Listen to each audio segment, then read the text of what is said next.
मानसिफ्रानो फैदों बेवहाय दिनै जायगाया थोआ जालायलायदों I'm happy आं गोबां खुसि जेबो इउटिउबनिफ्राय जोङो दावराव-दावसि खालामलायनानै देखायगासिनोसो देखायाखैबो माथो देखायजोबनाय बे गासिबो माने मायाव राव खालामनो गोसो खालामनो हायो गाव गोसोसो ना मा बुङो आंनि इउटिउबार लोगो नोंथांमोननिसिम बयनिसिमबो जासिहरग्रोनाय गिबियावनो मानगोनां प्रकाश आरो गेमस्रि आरो बिथि Robin deh. Oke, kalau langsung dari kanan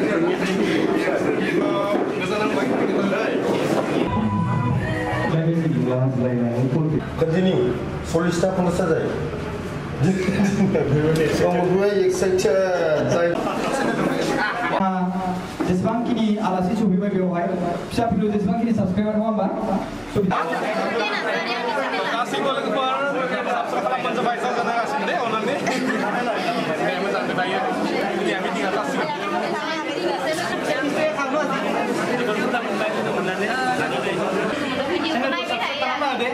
इउनिटियाव फैदों खौसेथियाव फैदों बिनि थाखाय थेंक इउ अननानै गासैबो सापर्ट खालामबानो जाबाय इउटिउबार बिदाव सफैदों ओमफ्राय बिनि थाखाय आं नोंथांखौ गोसो गोरबोजों गोजोननाय जासियो जेसेबांखिनि भिउवार्सफोर दङ बिथांमोनखौ आङो रिकुवेस्ट खालामो बिथांनि चेनेलखौ एसे साबस्क्राइब खालामनानै बिथाङा बुजिनानै साननानै दिनैनि बे मिटिंआव खौसेथि जानो थाखाय फैदों बिनिफ्राय गिदिर बाथ्रा थेंक इउ सो माच इउटिउबार मिट 2027 फार्स्ट टाइम इउटिउबार मिट बेयाव नुजाथि फैदों बिनि थाखाय बिथांखौ गोसो गोरबोजों खुलुमबाय आरो बरायबाय जेसेबांखिनि भिउवार्सफोर बिथांनि चेनेलखौ साबस्क्राइब खालामनानै जाहाथे बिथाङा जौगानो हायो थेंक इउ सो माच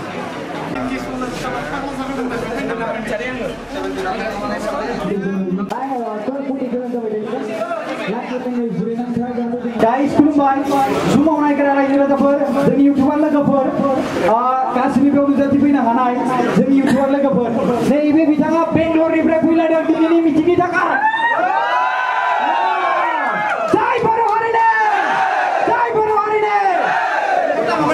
Artis surgery, bawa orang ni kan orang surgery. Orang surgery. Ini nama Bengaluru dengan dia. Cinta kan video ini. Dah kali ada yang 3 tarik kali flight jomba. Bila sini 3 tarik kau sini kita kapal mana? Wow, pakai kena bintang kan? Captain. मानसिफ्रानो फैदों बेवहाय दिनै जायगाया थोआ जालायलायदों I'm happy आं गोबां खुसि जे मोनसे खौसेथिनि जे मोनसे थांखि लानाय जोंनि बर' इउटिउबार मिटआप बेवहाय नोंथांमोना सफैबाय बिनि थाखाय गोसो गोरबोजों आं बयखौबो आखाइ खबनानै खुलुमनानै बरायो First of all, जय बर' हारिनि जय बर' हारिनि जय बर' हारिनि जय बर' इउटिउबारनि जय बर' इउटिउबारनि जय बर' इउटिउबारनि जायफोरा जेसेबांखिनि इउटिउबारफोर सफैबाय आंनि लोगोफोर बेवहाय गेजेर उन्दैनि जेबो बाथ्रा गैया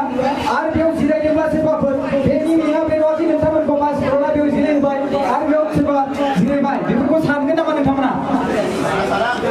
सानगोन नामा बेबायदि सानगोन नामा जोंहा गेमस्रि दैमारिया सफैहां जाबाय आरो लोगोसे प्रान्जल नार्जारि बिथाङाबो फैगासिनो दं बिथांखौ आं कल खालामदोंमोन बिथांनि फना नाङाखै जानांगौ बिथाङा लामायाव नेटवर्क गैया स' बिनिखायनो आङो नोंथांमोनखौ जेसेबांखिनि फैदों बिथांमोना जाहाथे जिरायनो जायगा मोनाखैबा जाहाथे जोंनि नैबे फंबायमोन दङ बिथांमोननो खोन्थाना होयो आरो जोंहा माखासे बेवहाय रेस्टुरेन्टनि वार्कार्सफोर दङ बिथांमोननो खोन्थाना होयो बिथांमोना चेयारखौ होनानै होगोन आरो जुदि बिथांमोना होआब्ला जोंहा मोनसे बेबस्था लागोन आरो बिनि सायावहाय नांगौबा जों बेयावनो जिरायथाबलाबायनानै थागोन आरो चेयारफोरखौ बोथ्रोदलाबायनानै नंगौना नङा अब्लाबो जों बे दिनैनि मिटिंखौ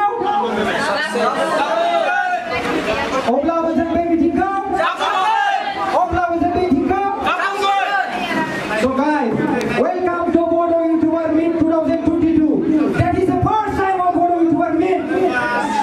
So बिनिखायनो बयखौबो आं गोसो गोरबोजों हांख्रायो आरो लोगोसे जोंहा मानाव गेदेर आलासि सफैना दङ बिथाङा जोंनि बर' हारिनि सासे गोबां गोख्रों रिपर्टार बेनो जाबाय खान्थिगिरि नार्जारि सार आं बिथांखौ स्टेजसिम फैनो थाखाय खावलायो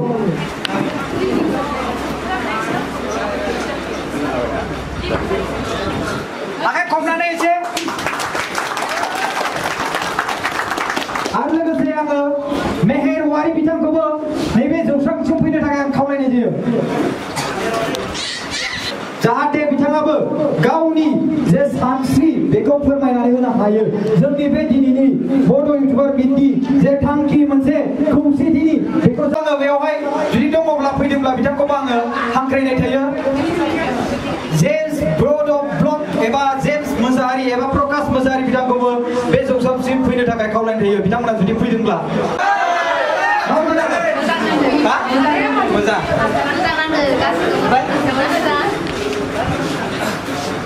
जोबोर मोजां मोनदों बेयाव फैनानै BTR Info Studio बहुत खुसि मोनबाय आं ओरैबायदि खुसि मोनबाय दिनैनि थाखाय गोबां खुसि ना बहुत खुसि It's now begin to social change mentality change very good जय बर' हारिनि जय बर' हारिनि स' जों जेसेबां हायो दिनैनि बेवहाय बे गासैबो VIP गोजालै बेयाव थानाया जेसेबां दं बेयाव फिसा उन्दै सोरबा 10थाल' सोरबा साबाल' नङा होमबा स' बेफोरजों खोथा गैया नोंथाङा नाजादों बेनो बिराद गिदिर माने बे मोनसे माने नाजानायानो बेनो बिराद गिदिर मोनसे बिबान जोंनि ससाइटिनि थाखाय आरोना जे नोंथाङा नोंथांनि गामिनि हक नोंथांनि रायजोनि हक जोंनि बे जायगानि हक नङा होमबा जा हादोरनि हक जे गावनि लेंगुवेजजों सोरबा हिन्दीजों स' बिथांमोना बानायदों सरि आं बेवहाय बुंगोन बि भइसआबो जुदि फैदोंब्ला बिथांखौबो आं वेलकाम खालामो आरो बिथाङा फैब्ला बे जौसांसिम फैनानै जेरै फैयो आरो बर'नि आलफ्रेड बिथाङाबो ट्रेभेलिं आलफ्रेड नाय दङ बिथाङाबो जुदि जौसांसिम फैदोंब्ला बिथांखौबो जोङो नैबे जौसांसिम फैनो थाखाय खावलायनाय जायो नाथाय बिथांखौ जों खोनानो मोन्दों नुनाय मोन्दों ससियेल मिडियाआव बिथाङा आउट अफ कान्ट्रि नंगौना नङा रायजो राजाफोर स'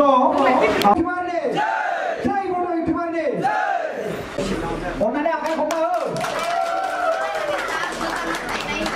आरो लोगोसे बिथाङा जोंनि बर' हारिनि सासे एक्स रिपर्टार आरो लोगोसे बिथांनि बिबुंथिया जोंनि थाखाय मोनसे गोग्गो बिबुंथि जागोन होननानै जों मिजिंथियो आरो लोगोसे मेहेर औवारि बिथांखौबो गांसे आर'नाइजों बरायनो थाखाय खावलायनाय थाबाय थेंक इउ स' माच मेहेर औवारि अन्नानै जिरायदो आरो लोगोसे जोंहा गेमस्रि आरो लोगोसे गोबां आलासि फैगासिनो दं आरो बेवहाय जेसेबांखिनि सिट मोनाखै जिरायनो मोनाखै आं निमाहा बिनाय जायो जिरायनोथ' नैथिंबो हाबावगोन हानायालाय नोंथांमोना दुखु मोनदों नामा दुखु मोनदों नामा जय बर' हारिनि जय बर' हारिनि बेयाव नुजाफैनो हानाय बे हाबाफारियाव दैदेनगिरि महरै बाहागो लानाय प्रकाश नार्जारि फंबाय बड'लेण्ड ओनसोलनि गुबुन गुबुन जिल्लानिफ्राय बड'लेण्ड ओनसोलनि नोंथांमोना इयुन जेनेरेसन आं गिबियावनो प्रकाश नार्जारि फंबायनो साबायखर होयो बे गिबि खेबनि थाखाय बड'लेण्ड इउटुबार्स मिट 2022 मायथाइ दिनै बुहुमनां आबहावा सान बेबायदिनो बुहुमा जेसेबांसिम ग्रिन सोमखोर महर लालांबाय थागोन नोंथांमोननि खामानि मावनायाबो दुलाराय बर' जाथि दुलाराय बर' माहारिनि राव थुनलाइ हारिमु सिबिनायाव नोंथांमोनाबो गोजोन आरो ग्रिन जाबाय थागोन आं बेखौ मिजिंथिबाय गिबियावनो बिनि थाखाय आं गिबियावनो साबायखर होयो प्रकाश नार्जारि फंबाय आरो बिथांनि टिमनिसिम जाय खामानिफोरखौ दिनै नोंथांमोनखौ मोनसे प्लेटफर्माव थानानै खामानि मावनो मोनसे खरा होदों साननो मोनसे बिन्दो महरै टार्निं पइन्ट जागोन दिनैनि बे साना आं गोलाव फ्राय 20 बोसोरसो खौरांगिरि मावनायनि उनावहाय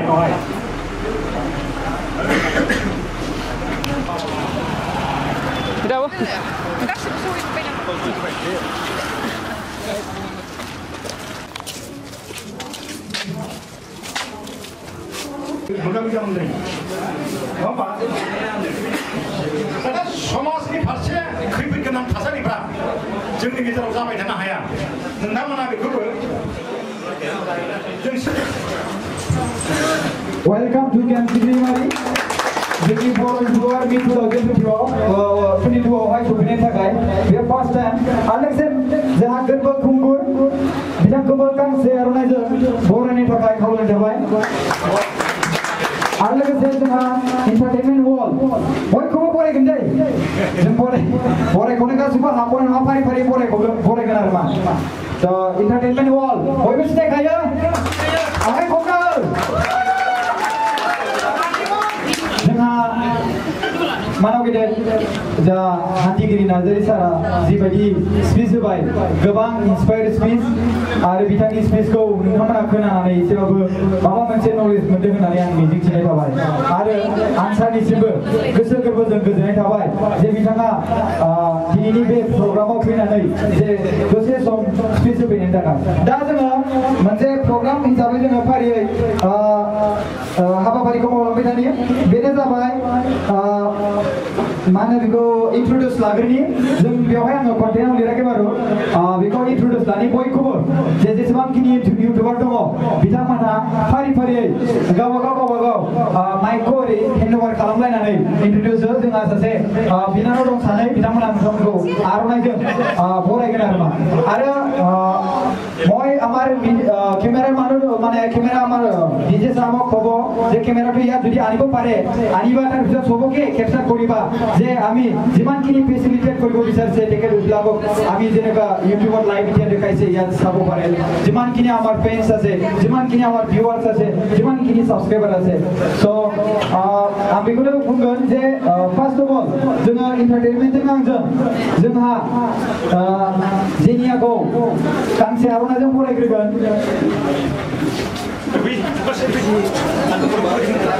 Let's start. 1, 2. मोजां नायदे 1, 2, 3. 1, 2, 3. 1, 2, 3. so जेनियाखौ अननानै आर'नाइजों बरायनोसै सानैजों खौसे मानो थाखाय जेनियाखौ बरायदों होनना बुङोब्ला जेनिया एबार गासैबो आर'नाइ गानहोजोबगोन नालाय बिनि थाखायनो जोङो गोसो गोरबोजों बड' इउटिउबारनि जानानै जे जेनियाखौ फार्स्ट बरायबाय बेवहाय जों गासैबो लानायनि सिगां नङा होमबा स थेंक इउ सो माच जेनिया जे नों जे मोनसे रेसपन्सिबिलिटि लानानै बयखौबो आर'नाइ बरायनो नागिरदों स जय बर' हारि जय बर' हारि जय बर' इउटिउबार स बेजों सासे लोगो दं जोंहा बिनानाव बेखौबो गांसे आर'नाइजों बरायनि खावसे खावसे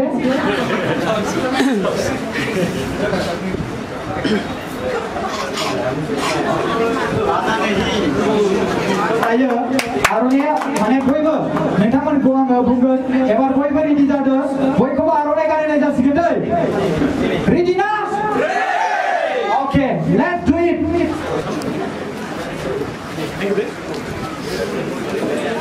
So first of all,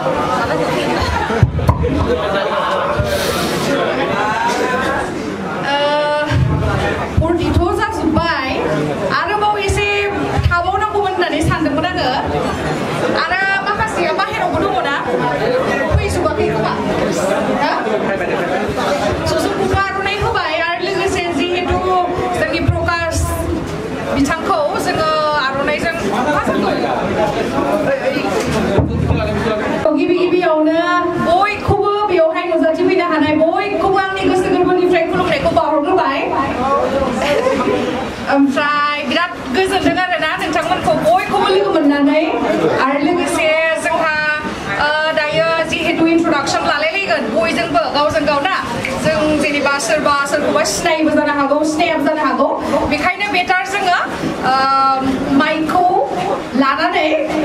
दा जोङो इन्ट्रडाक्सन जिहेतु मोनसे माबा लादों स' बेखौहाय जोङो जागायजेननोसै प्रकाश बिथाङा दा जोंनि आलासिखौ बिदाय होदों नालाय स' बिथाङा मोनफैग्रोथोंसै बेनि उनावहाय जोङो आं नोंथांमोनखौ खावलायो जे गावनि मुंजों लोगोसे गावनि चेनेलनि मुं आरो लोगोसे गावनि जायगा बबेनिफ्राय फैदों आरो नोंथाङा इउटुबावहाय ब्लगिं खालामो ना रस्टार ना माने बायदि बायदि कन्टेन्ट जा कन्टेन्टजों भिडिअ बानायो बेखौ खोन्थाना लानो थाखाय आङो खावलायनाय थाबाय नोंथांमोननिसिम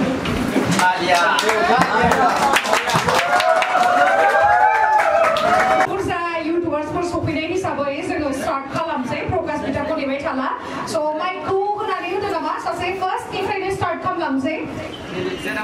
औ दे जेनिया आगैनिफ्रायनो स्टार्ट खालामलांसै आरो बयबो बुंनांगोन दे आरो बयबो बेवहाय जाय जाय नुजाथिफैदों बयबो बयनिबो चेनेलखौ साबस्क्राइब खालाम मिथिबाय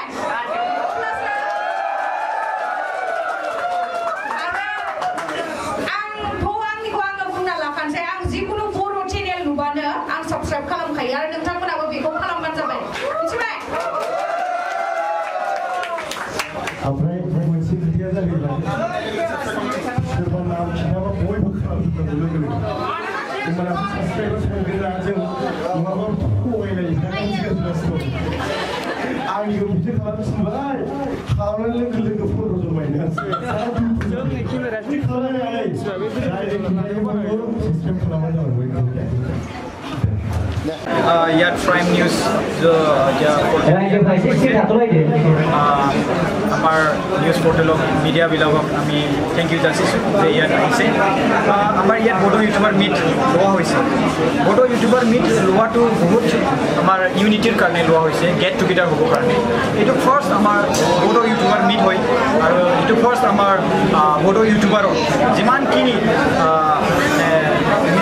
মানুহ আছে ইউটিউবাৰ হ'বলৈ বিচাৰিছে তেখেতবিলাকৰ কাৰণে এটা চান্স আমি দিব বিচাৰিছে যে ইহঁতে ইউটিউবাৰ হ'বলৈ বিচাৰে আৰু ইহঁতে মানে নাজানে যে ইউটিউবাৰ আমি কেনেকুৱা ধৰণে হ'ব তাৰ কাৰণে ইনস্পায়াৰ এটা দিবলৈ কাৰণে বা ইনস্পায়াৰ এটা দিবৰ কাৰণে আমি সেই প্ৰগ্ৰামটো টুগেডাৰ কৰিছে তাৰপিছত আমি যিমানখিনি এতিয়া আমি বড়ো ইউটিউবাৰ বহুত আছে কিন্তু আমি মানে একজুট নহয় তাৰ কাৰণে আমি কি হয় কণ্ট্ৰভাৰ্চি এটা ক্ৰিয়েট হৈ যায় যে ইউটিউবাৰ আৰু ইউটিউবাৰ কিবা বেয়াকৈ গালি দিয়ে কিবা এক্সপ'জ কৰা হয় যদি আমি ছ'চিয়েল মিডিয়াৰ মানুহ হয় তেনেহ'লে আমি কিবা গভৰ্ণমেণ্ট লগত যদি আমি কাজিয়া কৰিব বিচাৰে তেনেহ'লে আমি কি কৰে আমি নিজে নিজে যি ইউটিউবাৰৰ ক্ৰিয়েটৰ হয় বা আমি ৰিপৰ্টাৰ হয় বা মিডিয়া পাৰ্চন মিডিয়া হয় আমি মানে কি হয় কাজিয়া হৈ যায় তাৰ কাৰণে আমি সেই মিটআপটো ল'বলৈ বিচাৰিছে মানে লৈছে তাৰ কাৰণে যাতে আমি যিমানখিনি মানুহ আছে বা যিমানখিনি ইউটিউবাৰ আছে তেখেতবিলাক আমি গেট টুগেডাৰ হৈ কিনি আমাৰ যে শান্তি থাকে আৰু তাৰপিছত জান পেচান হৈ কিনি ফেচ টু ফেচ মিটিং হৈ কিনি যে আমি সেই আমাৰ যিখিনি ছ'চিয়েল ডেভেলপমেণ্ট আৰু ইনভাইৰনমেণ্ট ডেভেলপমেণ্ট ছ'চাইটি ডেভেলপমেণ্টৰ কাৰণে আমি কাম কৰিব যাওঁ আৰু পাৰে আৰু তাৰপিছত আমাৰ এণ্টাৰটেইনমেণ্ট যিমানখিনি কৰিব পাৰে সেইটো কৰিবি যিমানখিনি প্ৰফাইল আছে ইউটিউবাৰবিলাকৰ বহুত প্ৰফাইল থাকে তাৰ কাৰণে ইউটিউবাৰৰ যি প্ৰফাইল আছে সেই ইউটিউবাৰৰ প্ৰফাইল লৈ কিনি আমি কাম কৰিবলৈ পাৰে সেইটোক লৈ কিনি আমি সেইটো বড়ো ইউটিউবাৰ মিটটো লোৱা হৈছে যাতে আমি ষ্টপ কণ্ট্ৰভাৰ্চি আপোনালোকে দেখিছে চাগে যে ষ্টপ কণ্ট্ৰভাৰ্চি ইয়াত লিখা আছে এই ষ্টপ কণ্ট্ৰভাৰ্চি মেইন মানে কি যে আমি যিমানখিনি ইউটিউবাৰ আছে যে আমি ইয়াত কাজিয়া হ'ব নালাগে আমি ইউনিটি হৈ কিনি আগুৱাই যাব লাগে কাম কৰি যাব লাগে সেইটো ক'ব এতিয়া আমাৰ এইটো বাইদেৱে এতিয়া মানে কি ক'ব এতিয়া বড়ো ভাষাত ক'ব না অসমীয়াত ক'ব সেইখিনি নহয় আপুনি আপোনাৰ ইউটিউব চেনেলটোৰ নাম কি মোৰ ইউটিউব চেনেলটো BM Setup চেনেল আৰু তাৰপিছত প্ৰকাশ নাজাৰী ইউটিউব চেনেল এটা আছে BM Setup চেনেলটো 2,49,000 ছাবস্ক্ৰাইবাৰ আছে মোৰ আৰু প্ৰকাশ নাজাৰী 91,600 সামথিং আছে তাৰপিছত মোৰ এটা আছে পৰ্টেল চেনেল আছে এইটো 9 টাইমছ অফ বড়োলেণ্ড TOB বুলি কয় এইটো আমাৰ 25 না ছাবস্ক্ৰাইবাৰ আছে তাৰপিছত মোৰ এটা এণ্টাৰটেইনমেণ্ট চেনেল আছে প্ৰকাশ নাজাৰী এণ্টাৰটেইনমেণ্ট এইটো এটা মানে 11,600 সামথিং আছে আপোনাৰ মতে মানে নৱপ্ৰজন্মক কি ক'ব বিচাৰিছে মানে আপোনাৰ নৱপ্ৰজন্ম নতুন যিবিলাক প্ৰজন্ম আহি আছে বৰ্তমান ইউটিউবৰ বিষয়ে তেওঁলোকক কি জনাব বিচাৰিছে আচ্ছা এইটো কাৰণে মই সেইটোৱে ক'ব বিচাৰে যে সিহঁতে মানে নিজক কনফিডেন্ট কৰিব লাগিব এটা ইউটিউব বনাবৰ কাৰণে যদি নিজে কনফিডেন্ট হৈ কিনি যদি ভিডিঅ' বনায় তেনেহ'লে পাব্লিকবিলাকে চাই কিনি নিজে মানে সেইটো মানে কোৱাটো আমি কনফিডেন্স দেখিছে হয় সেইটো কনফিডেন্স কৈছে হয় সেইটো সঁচাকৈ কৈছে তেনেহ'লে আপুনি ইয়াত বহুত গেইন কৰিব পাৰিব আপুনি এচিভমেণ্ট কৰিব পাৰে আপুনি যিমানখিনি কি কৰিব মানে বিচাৰে যেনেকুৱা আপুনি এক্সাম্পল চাব পাৰে বি বয়ছে ইমান কনফিডেন্সত এই ভয় নকৰে চাইকেলবিলাক কেনেকুৱা পেলাই দিয়ে বাইকবিলাক কেনেকুৱা পেলাই দিয়ে কি কৰি দিয়ে সিয়ে তেখেতে জানে আৰু ন তাৰপিছত কিমান মানুহবিলাকে তেখেতক মৰম কৰিছে কিমান মানুহবিলাকে ছাপৰ্ট কৰিছে আমাৰ এইটো আছে ডিম্পু বৰুৱা ইমান ভালকৈ স্পষ্টভাৱে কনফিডেণ্ট হৈ কিনি কথা পাতে কনফিডেণ্ট হৈ কিনি এক্সপ্ল'ৰ কৰে যিমানখিনি কনফিডেণ্ট হৈ কিনি কৈছে সেইবিলাক ভাষাটো আমাৰ স্পীচটো আমাৰ যিমানখিনি মানুহ আছে অল আছাম অল ৱৰ্ল্ডত যিমানখিনি আমাৰ অসমীয়া মানুহ আছে অল বড়োৱা জাতি আছে নেপাল আছে কাৰ্বি আছে যিমানখিনি জাতি আছে তেখেতবিলাক চাই কিনি এটা কনফিডেন্স পাই কিনি তেখেতক ভাল পাই কিনি এটা ছাপৰ্ট দিছে সেইটোৱে কনফিডেন্স থাকিব লাগিব কনফিডেন্স যদি নাথাকে এইটো কেতিয়াও কামটো নহ'ব আৰু তাৰপিছত আপোনাৰ কণ্টেণ্ট যি কণ্টেণ্ট ক্ৰিয়েট কৰিব বিচাৰিছে সেই কণ্টেণ্টটো আপোনাৰ বেয়া হ'ব না ভাল হ'ব এইটো আপুনি নিজে এইটো ফিল কৰিব লাগিব আগত আপুনি ভিডিঅ'টো বনাই কিনি আপুনি আগত চাব লাগিব আপুনি সেই কণ্টেণ্টটো এফেক্ট হ'ব পাৰে নেকি বেয়া এফেক্ট হ'ব পাৰে নেকি পাব্লিকবিলাকে বেয়া পাব নেকি এইটো চাই কিনি আমি কণ্টেণ্টটো বনাব লাগে তাৰপিছত এটা দুটা তিনিটা চাৰিটা 10টা 20টা 50টা 100টা বনাওক যদি আপুনি ছাকচেছ হোৱা নাই তথাপিও আপুনি ট্ৰাই কৰি থাকিবা তেতিয়া আপুনি ছাকচেছ হ'ব পাৰে কিয় মানে আপোনাৰ ছাকচেছটো আপোনাৰ কামটো আপোনাৰ ইফৰ্টছটো কোনোবা দেখি কিনি আপোনাক কিছুমান দিনত আপোনাক ছাপোৰ্ট কৰিবই কৰিব থেংক ইউ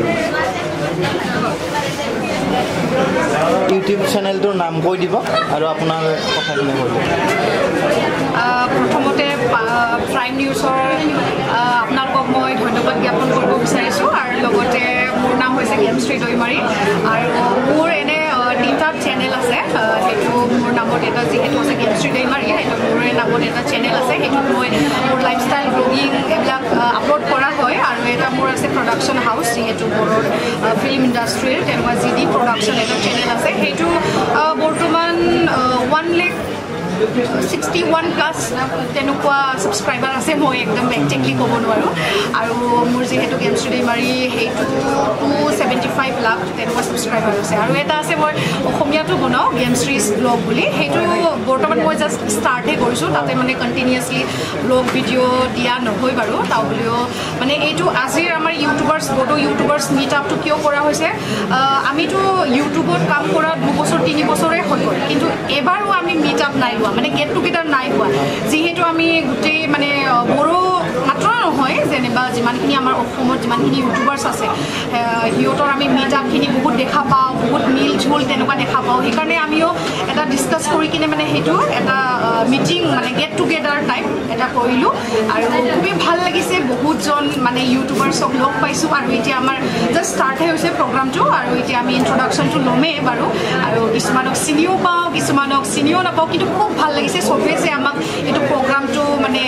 সফলতা দিব বিচাৰিছে সেইকাৰণে বহুত ভাল লাগিছে আৰু লগতে আপোনালোককো ধন্যবাদ জ্ঞাপন কৰিব বিচাৰিছোঁ ঠিক আছে আহিছোঁ দিয়ক কৰিবা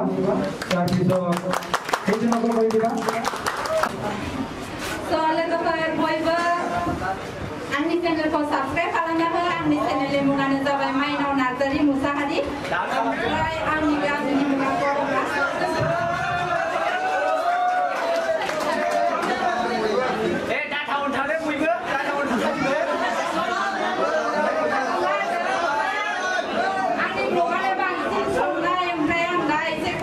लाफानो नागिरदों आरो आंनि ब्लगाव नोंथांमोना बयबो नायबानो जाबाय नोंथांमोननि खुगा आंबो नायगोन स' बेखिनियानोसै थेंक इउ बेसे साबस्क्राइबार दङ दा आंनिया दासो गोदान नालाय 350ल'सो जादों आरो 350 जेबो नङा खालामलांबाय था अब्लानो जालांगोन आरो ना थेंक इउ आंनि चेनेलनि मुङा माइनाव नार्जारि मुसाहारि बयबो साबस्क्राइब खालामना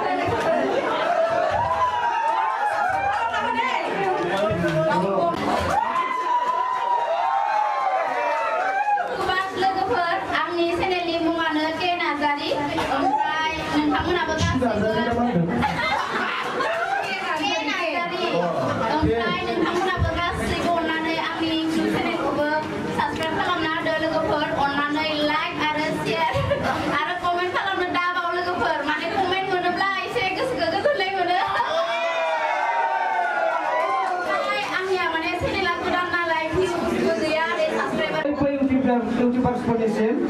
माने मोजाङै मोजां गाहाम देहा गावबागाव साननाय सानथौ सानस्रि गासैबो गोजौ फारसे दावगालांनायखौ आङो इसोरनाव आर'ज गाबबाय दा गिबियाव आङो सिनायथि होनो नागिरदों आंनि मुङा जाहैबाय उलाफात नार्जारि आङो क'क्राझार डिस्ट्रिक्ट कसुगावनिफ्राय फैदों आसलते दिनैसिमबो आङो माने इउटिउब चेनेलनि थाखाय आङो साननानै दङ गोबां समनिफ्रायनो आरो बेखौ मटिभेसन हिसाबै आङो गोबां इउटिउबार्सफोरनिफ्राय नायबोगासिनो दङ दा आङो मोनसे गासैबो मोनफ्रोमबो ब्लगखौनो आङो होबोआखै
खुलुमबाय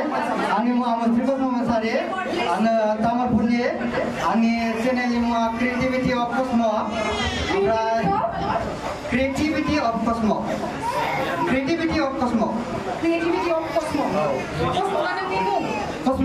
आंनि मुङा कसम मोसाहारि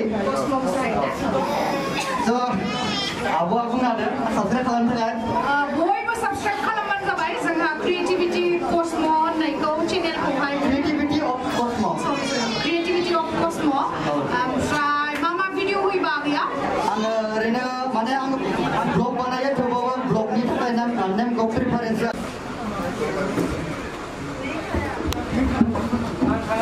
गिबियावनो समनि बयनिसिमबो अननाय आरो मोजां मोननाय आरो सिबिनायखौ बावनाय जाबाय आंनि मुङा अनसुमै नार्जारि चेनेलनि मुङाबो अनसुमै नार्जारिखा अनसुमै नार्जारि ओमफ्राय बेसे साबस्क्राइबारा माबा 1K पस्ट जाबाय मालानिफ्राय स्टार्ट खालामनाय सिगाङावथ' आङो चेनेल खुलिनाय हिसाबै 2019 मोन खिन्थु एक्टिभ नङा खोमा भिडिअ हगारनाया 2020 बेस्टावनो अनसुमै नार्जारि साबायखर फंबायनिसिम आरो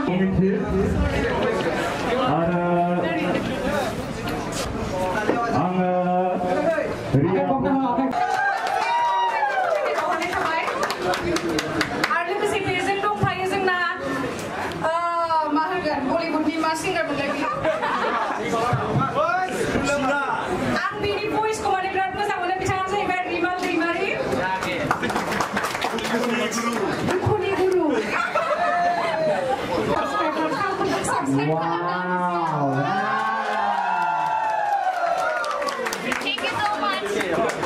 जोंनोबो देखायहरदो ओरैजाय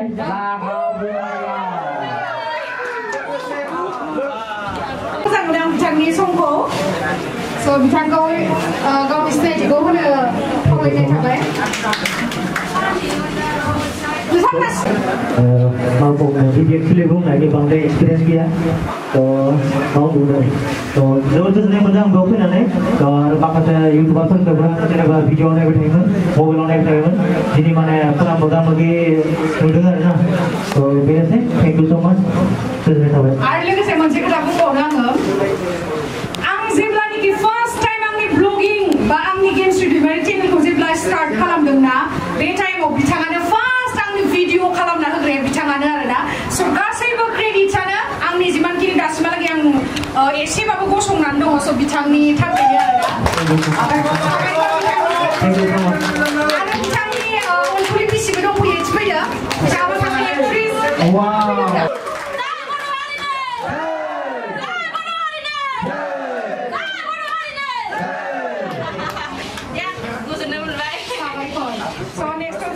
सोरबा मा थांनांगौ दङ होमबा आं एबार जायगायाव थांनानै गिदिंसै जेनिया बिनानाव आंजों फैफादो बेग लानानै सानै आंजों थाफानांगोन एबार फारि आं गिदिंगोन एबार बयनिसिमबो इन्ट्रडिउस नोंथाङा इन्ट्रडिउस होबाय ना नोंथाङा इन्ट्रडिउस होबाय जाहैबाय संगीता डायरी स' नोंथांमोना गासिबो साबस्क्राइब खालामाखैब्ला अननानै साबस्क्राइब खालामना होबानो जाबाय ओमफ्राय गोबाङानो दा खौरांबो साबस्क्राइब खालामनो हाबिखौ जाय गेम गेलेयो बिसोरबो खालामबानो जाबाय ओमफ्राय ओरैनोथ' बेबायदि खालामबा मोजां नङा नालाय बेनिखायनो आं ओमफ्राय गेमनिफ्रायनो गोबां साबस्क्राइबारानो थिनहरदों आरो जेनेबा बेबायदि खालामनानै मिटाबो खालामफै होननानै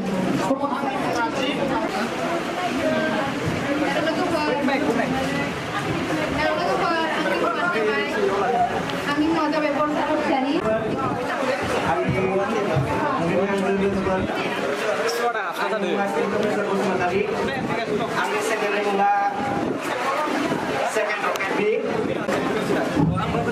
खुलुमबाय आं माद्रासनिफ्राय फैदों दिग्राय सरगियारि आंनि चेनेलनि मुङा जाबाय फ्रिज बक्स आङो बोसोरसे जादों चेनेला बोसोरसेयाव आङो 9,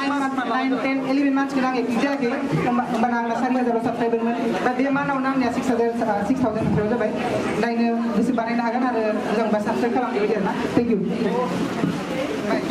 खुलुमबाय बयखौबो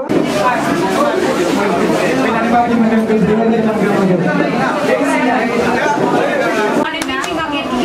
झुमकी जगह प्लीज काइंडली कैसा लगा यहाँ पे आके बहुत अच्छा लगा मुझे क्योंकि यहाँ पर पूरे जितना भी लोगों का यूट्यूबर्स फ्रेंड्स हैं मिलके बहुत अच्छा लगा मुझे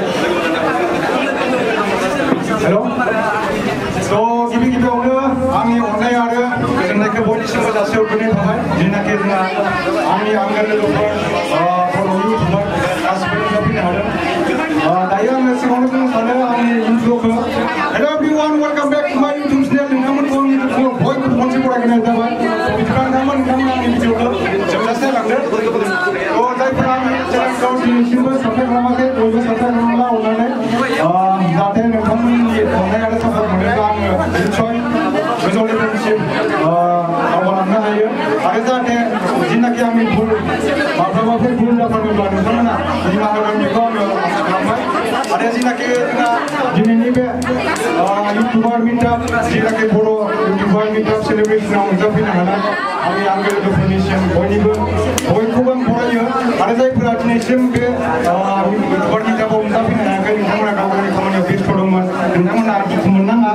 जों बयबो खौसे जानांगौ खौसे जाब्लासो जोङो सोरबा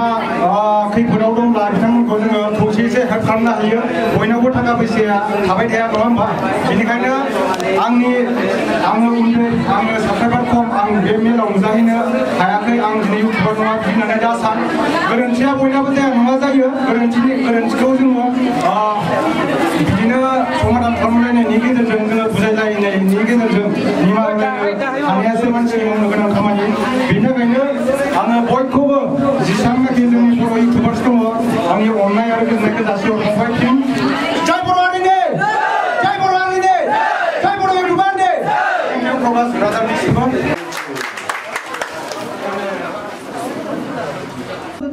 इउटुबार दावराव खालामालासिनो जों सरकारखौ दाबि खालामनो हायो बे थांखिखौ जों लानानै बे हाबाफारिखौ लानाय जादों स' बेवहाय दङ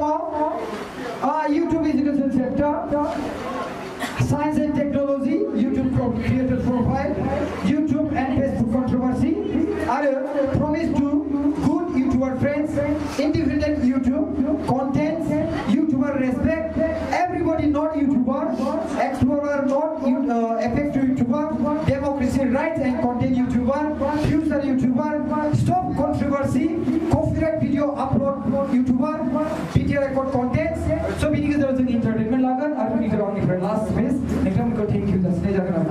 So first, YouTube Education Sector. YouTube Education Sector is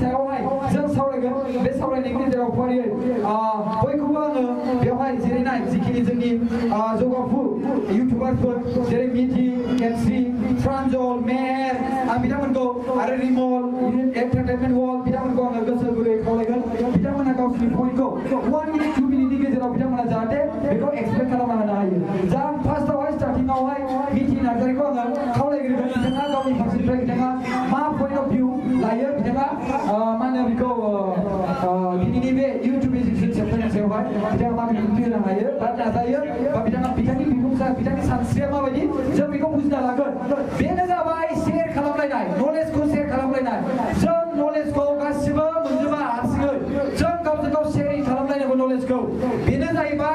knowledge share खालामबासो जोङो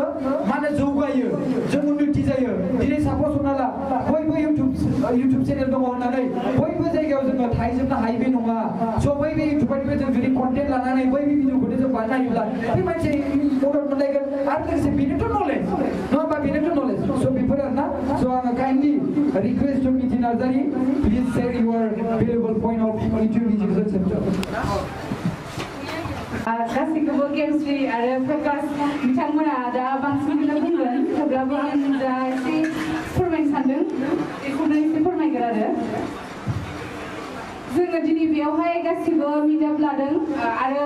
आगैमोना गासिबो बेयाव फैदों बेनि थाखायनो जोबोद गोसो गोरबोजों साबायखर बावदों आरो मोजां मोनदों गासिबो बेबायदि लिरनो माने जों इउटुब टिमखौ गासिबो नुलायनानै मोखांजों मोखां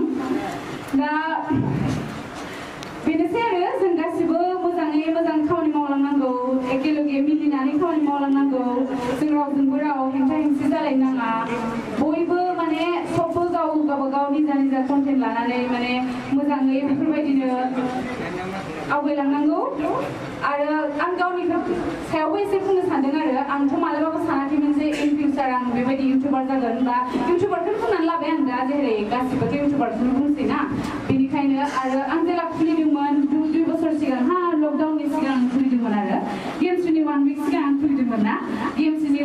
गेम थ्री आंनि 1 week उनावहाय खुलिदोंमोन आरो गेम थ्रियाव सानगासिनो दंखायोमोन नो इउटुब खुलिनो होननानैहाय नाथाय खुलिनाय जायाखैमोन बेहाबो भिडिअ अलरेडि रेडि जाखाबायमोन आरो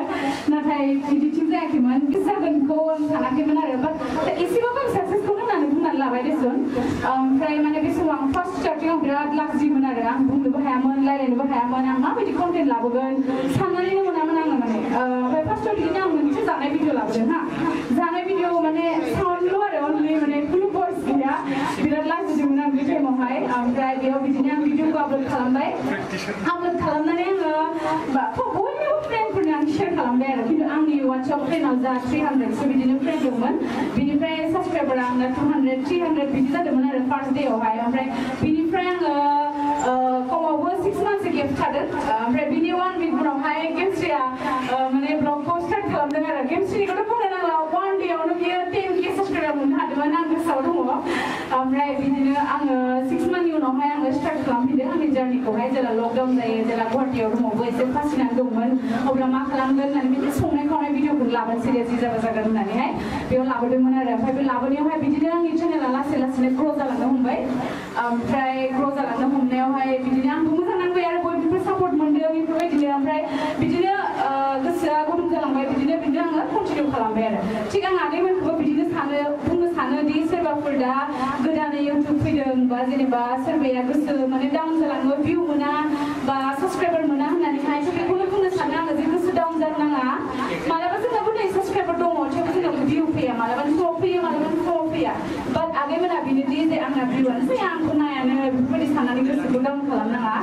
मानोना कन्टेन्टखौ होबाय थायोब्ला नों अट'मेटिकलि इउटुबाव होबाय थायोब्ला नों अभियासलि सानसेबाबो नोंनि भिडिअआ मोनसे नङा मोनसे भिडिअ भाइरेल जागोन आरो साक्सेस जागोन आरो आं बेखौबो खावलायनो सानोदि जों जेसे हायो गावनि जा कन्टेन्ट लाबोयोबा जोंनि थाखाय मोजां ना मा बुङो आगैमोन मोजां ना माने गाव जुदि नों बहुद माने बयहाबो टेलेन्ट दं सोरबाया गान खननो हायो सोरबाया मोसानो हायो सोरबाया फरायनो हायो सोरबाया बा कुकिंआव मोजां मोनो सोरबा बेरायनो मोजां मोनो बा सोरबा बिदिनो गावनि ट्रेभेलिं गावनि लाइफस्टाइल बा सोरबाया मेकआप खालामनो मोजां मोनो बहुद कन्टेन्ट लानानै इउटुबाव जों फैनो हायो आरो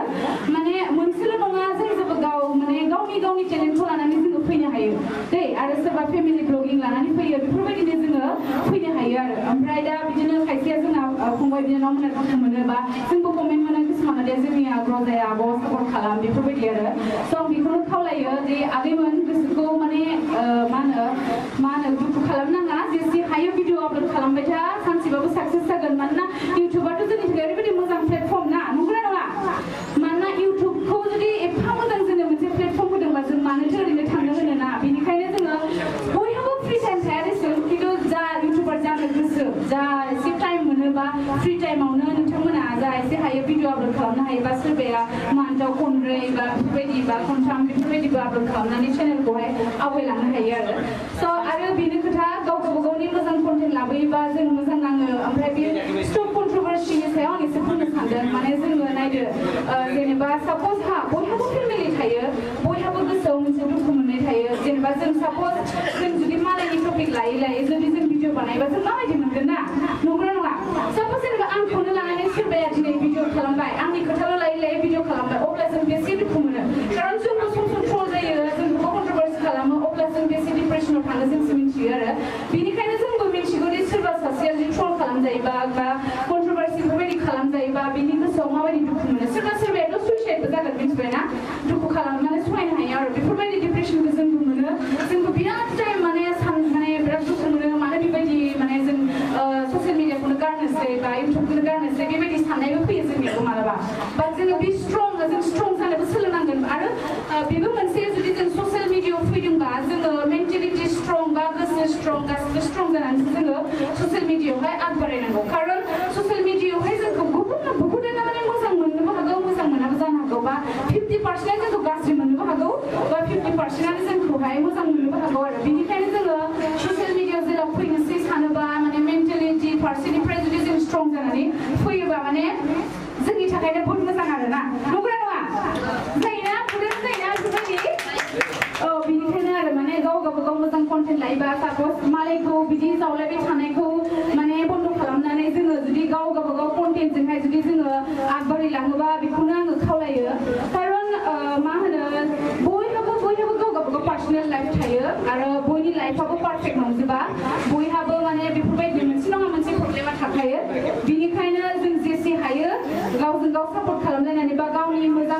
लाबोनानै जों इउटुबखौ प्लेटफर्मखौ जुदि जों मोजाङै साफायै लाङोबा बिराद मोजां नाङो आरो जुदि बेफोरबायदि नांलाय खमलायबो जाबाय थायोबा जेनेबा जोंनि हारियाबो मिनिजागोन नंगौना नङा जोङो गुबुन हारिखौ नुयोना बांसिनानो नांलायनायखौ खम लाखिनानै मोजां गावसोरनि माने लाइफ स्टाइल बेफोरबायदि मोजां फेमिलि माने ब्लग लाबोनानै बेसे आवगायदों बिसोरो नोंथांमोना नायगोन ना नाया ब्लगिं नायोना बयबो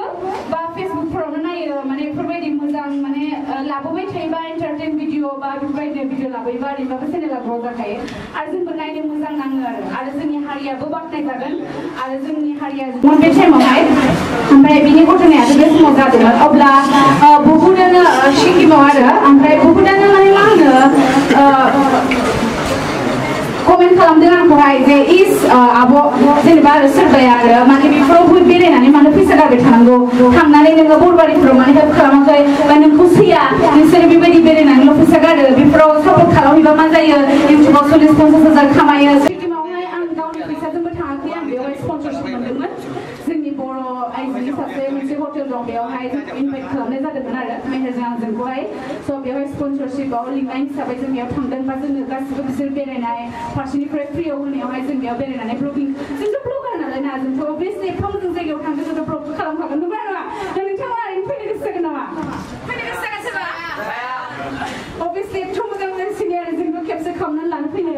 गोसो जागोन ना ओमफ्राय फैनानै बिदिनो जोङो खैथामान टिम जेरै मेहेरमोन देहासर इस्लारिमोन बिसोर रायलायबाय जेनेबा जों सासेथ' जोङो इसिबां सापर्ट खालामनो हाया मानोना जों केपासिटि गैया स्पेशली आं बिराद माने मिडल क्लास फेमिलिनिफ्राय आं बिलं खालामो आं जा खस्थ' खालामनानै थाइसे थाइनै खामायो बेजोंहाय आंना गावनि जानाय लोंनाय थांनाय फैनाय गाननाय जोमनायावनो जोबो ओमफ्राय माने एक्सट्रा बेफोरबायदि फैसा सोरखौबा बुरजा सापर्ट खालामनो हानाय आंहा केपासिटि गैया आरो बेनिखायनो आङो जा हायो मेहेरमोननि आखायाव जा हायो एसे हरबाय ओमफ्राय जों सापर्टखौ खालामनाय जादों थिग बिदिनो जोङो बयबोथ' बिदि सापर्ट खालामजोबनो हाया ना मा बुङो ओमफ्राय जुदि जों इउटुब मोनसे टिम थायोबा जों जा एसे हायो जों मिलायलायनानै ग्रुप जानानै जों टिम जानानै जा 500,000 बा सोरबा 100-200 बेफोरबायदिनो हायोबा जोङो खांलायलायनानै बा टिम जालायनानै जोङो सोरबा जुदि जोंनि बर' हारिया प्रब्लेमाव गोलैदोंबा जों बेखौहाय सापर्ट खालामनो होननानै जों बेखौहाय बय इउटुबारखौबो जों खावलायो सापर्ट खालामगोन ना बयबो मानोना जोंनि बर' हारिनि थाखायनो मोजां बियो ना मा बुङो औ ओमफ्राय आं बांद्राय बुंला दा बेखौनो बुङो आङो जोंनि दा जाय मा होनो फंबायमोन इउटुबाव फैफुबाय थादों जोंनिफ्राय बहुत सिनियर इउटुबारफोर दं दे बहुत माने एक्सपिरियेन्स जानायफोर दङ खिन्थु मा होनो थेवब्लाबो बिथांमोना फैनो हायाखै जेरै एलफ्रेडमोन बायदि दङ मा होनो एलफ्रेडआथ' बाहेरायावसो दङ जेरै जोंना आगै बि-बयसमोन दं बि-बयसमोनाथ' सासे हिन्दीनि लाबोयो बेखौथ' जोंनि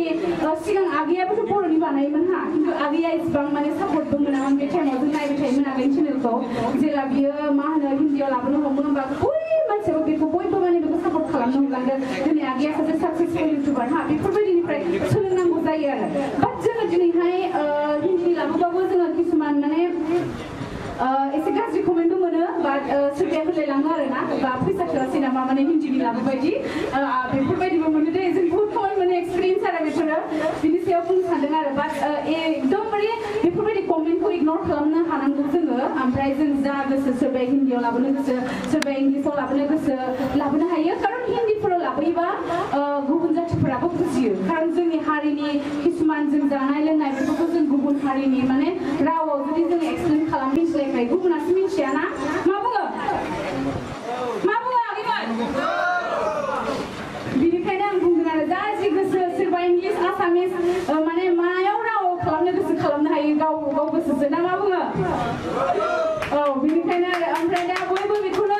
आं बांद्राय बुंला जा बुंनांगौ गेमस्रिमोनाबो एसे बुंसिगोन एक्चुअलि आंहा बांद्राय बिदि बुंनायनि एक्सपिरियेन्सबो गैया हा दा माबाफोर भुल बुंफ्लांबाय बा ओरैनो बयबो भिडिअ लादों फरेन जायोबा आं दुखुराय जागोन नंगौना नङा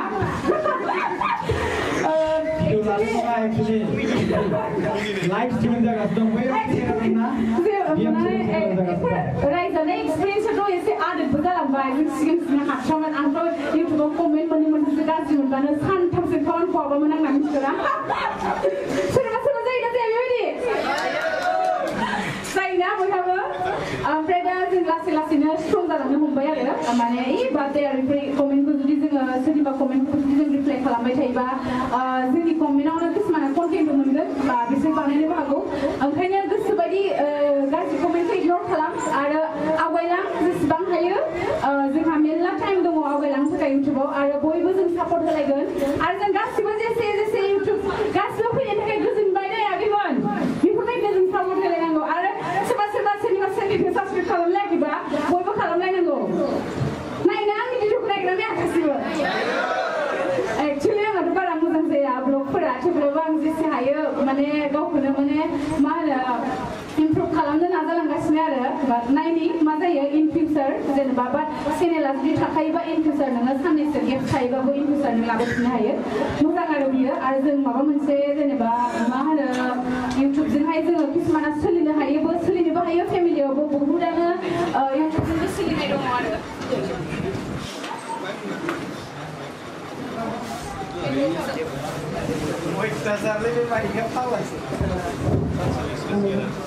दा आं बांद्राय बुंला बेनोसै ओमफ्राय गासिबो आगैमोना आंनि बुंनायफोर माबाफोर गोरोन्थि मोनदों नामा आगैमोन गोरोन्थि मोनदोंबा बुंनो हागोन बा कुइसनबो खालामनो हागोन माबा मोनसे एक्चुअलि सोरबाफोर माने आपकामिं जिथु इउटुबार बिथांमोना जुदि माबा मोनसे जोंनिफ्राय जेनेबा फिसाबाबो साजेसन लुबैबा जोंनि एक्सपिरियेन्स थानायावहाय जों मा मोनखो बेखौ माने सोंनो हागोन आरोना जोंथ' एसेबां जोंनि गियानि नङा अब्लाबो जा जोंनि एक्सपिरियेन्स बेनिफ्राय जुदि नोंथांमोना इउटुबनि बागै माबा मोनसे कुइसन दङ बेखौ सोंनो हागोन आरोना सोरबा सोंनो गोसोबा सोंनो हागोन आरो आंथ' आंनि जार्निखौ खिथाखाबाय आं इन फिउचार इउटुबार जागोन सानाखैमोन माने मालाबाबो आरो बोरै जाफ्लांखो किसुमाना खाफालनि लिरनायबो थायो नामा दा मिथिला ना मा बुंगोन ओमफ्राय बिदिनो दा एसेबाबो फिसा इउटुबारखौनो बुंगोन आं दे गावखौनो गाव सासे फिसा इउटुबारबाबो आं माने जेनेबा एसेबाबो आं सोलिनो हायो आरो इउटुबजोंहाय बेखायनो बुंनानै आं दा गेमखौबो बारा बुंबाय थाला स' दा गेमसखौ बुंनो थाखाय खावलायबाय ओमफ्राय जाय जाय फैदों आरो खेबसेबाव थेंक इउ एभ्रिवान आरो जा डिसिसन लादों बेखौबो सापर्ट खालामनांगोन आरो जोङो गावजों गाव बुंलायलायनाय बा बांसिन एसे ट्रल खालामलायनायखौ खमायलायोबा गोसोखौ मोजां मोनगोन आरो माने बयहाबो हार्ट दुखु मोननाय फैल थायोना ना मा बुङो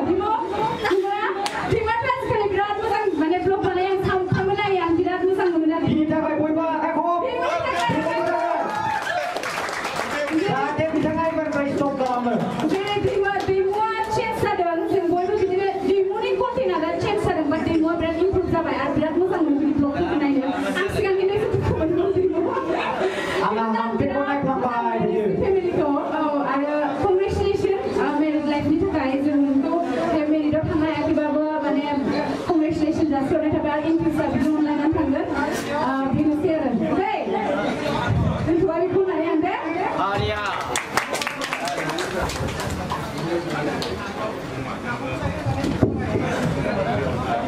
Thank you so much Mitingga Nazarinsin dan Miting Nazari channel ni Biguma Mitingga Nazarinsin kaya dengan next awal game CD mereka kau lagi bisa yang mereka bukan point of view nida mana sana lah kau ni point of view kau bukan nida mana unawai nida mana point of view kau pada hagan tiba-tiba saya faham kau nama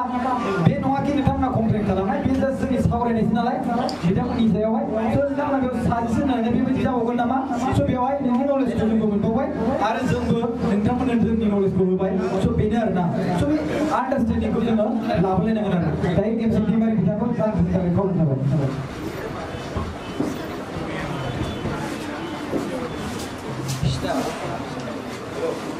So फार्स्टआवनो बयनिसिमबो खुलुमनायखौ जासिहरग्रोबाय ओमफ्राय आं फार्स्टआवनो जोंनि जिहेतु बड' इउटुबार्स meetup 2022 नि जिथु मेन थांखिया बेखौबो खिथाग्रोनोसै फार्स्टआवहाय स' मेन थांखियानो जाहैबाय बेनोसै जों गासैबो बर' इउटुबार्स मानखिनि बर' दङ जोंनि बुहुमाव स' बयबो जों इउटुबार्सफोरा मोनसे इउनिक जे इउटुबनिफ्राय जोङो मान्थलि आर्निं खालामनायनि अनगायैबो जोंना स्पन्सरशिप फैयो ब्रेन्डनिफ्राय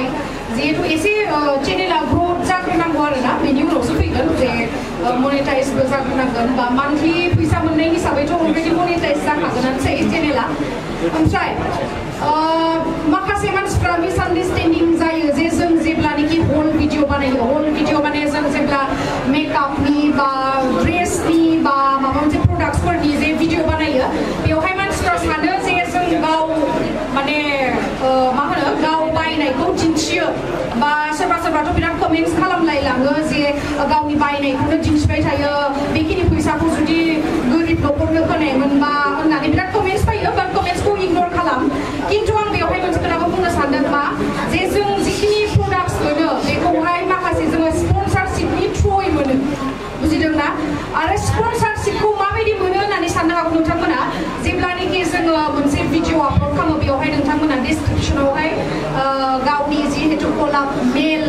इमेल बेफोरखौ होना दोननांगौ आरोना स' देट सोरबाफोर जुदि माबा मोनसे ब्रेन्डनि सोरबा एजेन्टआ जुदि जोंनि भिडिअखौ नायोबा बे नायनायावहाय डिसक्रिपसनाव चेक खालामोबा जों जुदि मेलखौ होनानै दोनो बे मेलावहाय बिथांमोना मेल खालामहरो जेनेबा नोंथांनि नाम्बारखौ कन्टेक्ट नाम्बारखौ नांगौमोन उमुक उमुक ब्रेन्डनि थाखाय जों नोंथांजों कलाब खालामनो बा जों स्पन्सार खालामनो बेबायदि होननानै स' बे मेलखौबो इउटुबार हिसाबै बे मेलफोरखौ चेक खालामनाया जोंनि खामानि मा आंथ' बुंनो सानो जों इउटुबार हिसाबै जों बिराद एक्टिभ जानांगौ माबोरै एक्टिभ होननानै बुङोब्ला जोङो फुङाव सिखारनाय लोगो लोगोनो जों मेलखौ चेक खालामथारनांगौ हा कमेन्ट्सखौ चेक खालामनायखौ माने बारा एसेबां मा होनो जुदि नोंथांनियाव सम दङब्ला नोंथाङा कमेन्ट्सखौ रेसपन्स जायो गासैनिखौबो खिन्थु बेवहायबो माखासेया दुखु मोनो जे जोंनि कमेन्ट्सखौ रिप्लाइ होजोबनो हाया मानो हाया बेबायदि होननानै खिन्थु जुदि जेब्ला चेनेला एसे देरो अब्लाना एसे बारा कमेन्ट्स फैनाय जाहैयो नालाय बेखायनो माने रेसपन्स होनो हाजोबा खिन्थु बेनि मिनिङा बे नङा जे जों बिराद लेभेल जाबाय एटिटिउड जाबाय जों कमेन्ट्सखौ रिप्लाइ होनो हाया बे नङा आरोना स' गोबां मिसआन्डारस्टेन्डिं थायो इउटुबारफोरनि सायावहाय स' बेनोसै आंनि बुंनाया जे स्पन्सारशिपनि थ्रुयैबो जोङो बिदि हल भिडिअस बा प्रडाक्टसफोरनि भिडिअस बिदि लाबोनो हायो आरो बेयावहाय जोंहा मोनसे मोजां इनकाम जायो आरोना आरो कलाब इन्स्टायावबो खालामनो हायो नट अनलि इउटुब इन्स्टायावबो खालामनो हायो फेसबुकआवबो खालामनो हायो आरो इउटुबजों लोगोसे इन्स्टायावबो रां खामायनो हायो आरो फेसबुकआवबो खामायनो हायो आरोना नोंथांमोनाथ' मिथिखागौ बेफोरखौ स' कलाबनि सोमोन्दै आं खिथाबाय आरो स्पन्सारशिपनि सोमोन्दै खिथाबाय आरो दा आंनि बुंनांगौआ जाहैबाय कन्ट्रभार्सि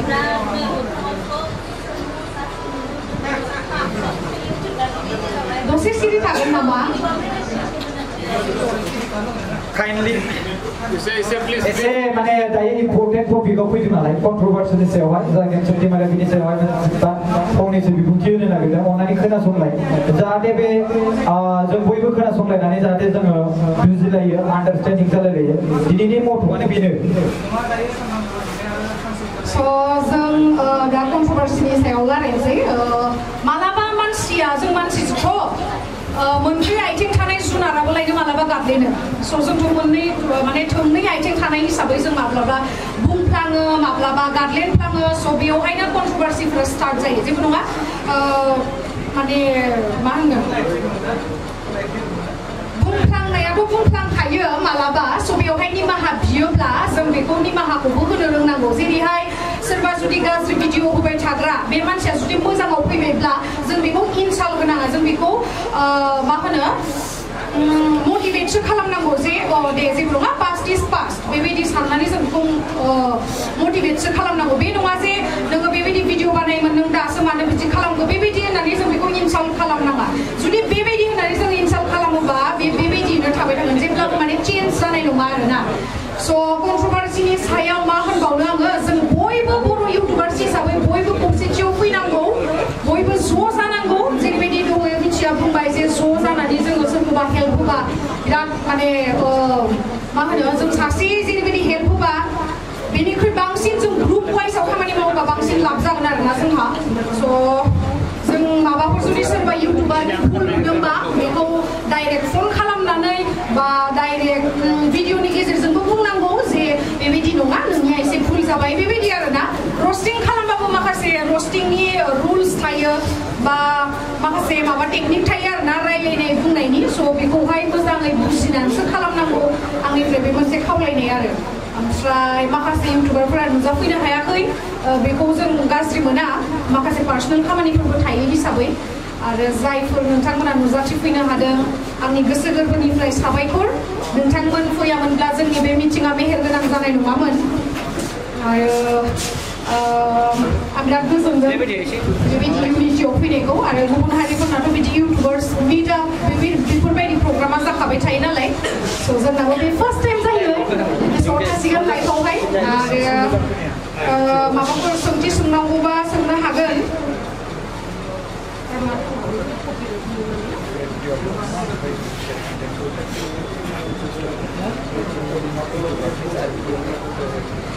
आरो मोनसे खोथाखौ आं बिराद दुखु मोनदों हो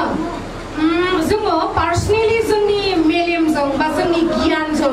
बबे बुस्थुआ गाज्रि बा बबे जिरादा गाज्रि बबे जिरादा मोजां बेखौ जों साननो हायो खिन्थु मालाबा भिउवार्सफोरा मिसलिड जानानै जुदि सोरबा मोजां मानसिखौबो जुदि गाज्रि मोनोबा बै सासे इउटुबारा बैखौ सापर्ट होनो बायो मानो होननानै बुङोब्ला जों जुदि बेजों सापर्ट होयोबा जोंनि भिउवार्सफोरा गाज्रि मोनगोन नामा बेखायनो जों गेजेरावनो थानोसै खिन्थु बे बुस्थुखौ आं मोजां मोना मानो होनना बुङोबा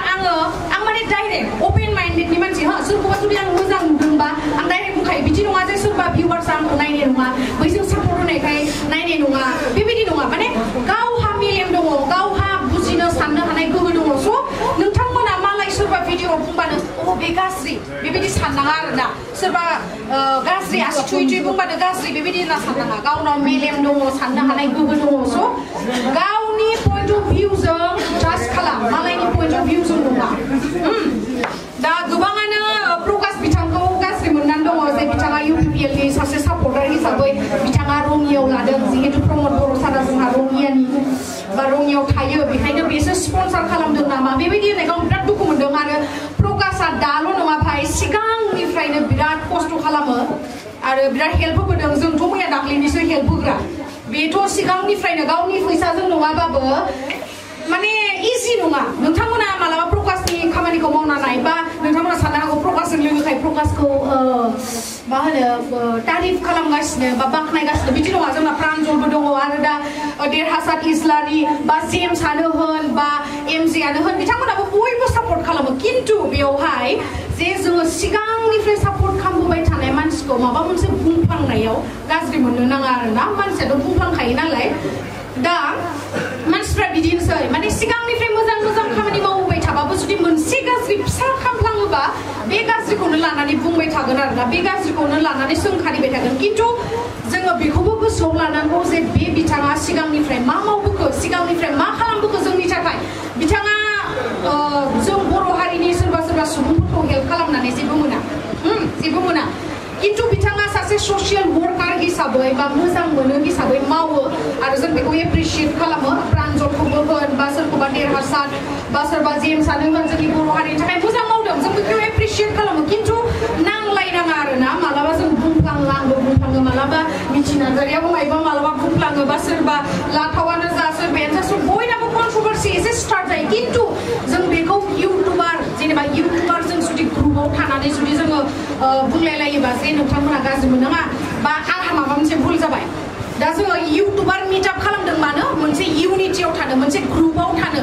हा जों बेखौ रुल्स रेगुलेशन्स नङा बा एसोसिएशन बानायाखै जोङो मोनसे इउनिटिसो जे आं जुदि मालाबा आंनि चेनेला हेक जाबाय बा मालाबा प्रकाशनि चेनेला हेक जाबाय बेयावहाय जोङो एज ए ग्रुप जोङो खामानिखौ मावनांगोन हेल्प होनांगोन बिथांनो बा नोंथांमोनानो बेयावहाय सोरबाफोर जना थानायनि गेजेरावनो सोरहाबा जुदि चेनेला हेक जाबाय बा डिलेट जाबाय बेयावहाय जुदि माबा मोनसे प्रब्लेम जायोबा दिनैनि मिटआपनि थांखिया बेनो इउनिटियाव थानानै जों बिथांमोनखौ हेल्प होगोन बा आंखौ हेल्प होगोन नोंथांमोना हा बेनोसै रेसपन्सिबिलिटिया जोंना इउनिटियाव फैबा हेक जाबा बा मालाबा चेनेला डिलेट जाफ्लांबा बेखौहाय जोङो टुइटाराव टुइट खालामनो थाखाय गोबां मानसिफोरनि हेल्प नांगौ जायो स' बेवहाय जों बयबो हेल्प होलायगोन बेबायदि होननासो बे इउटुबार मिटखौ लानाय जादों आरो कन्ट्रभार्सिया बेनोसै जे जों माबा मोनसे बुंफ्लाङोबा बयबो इउटुबार ज' जानानै रायजोफोरनिसिम निमाहा बिनाय जेनेबा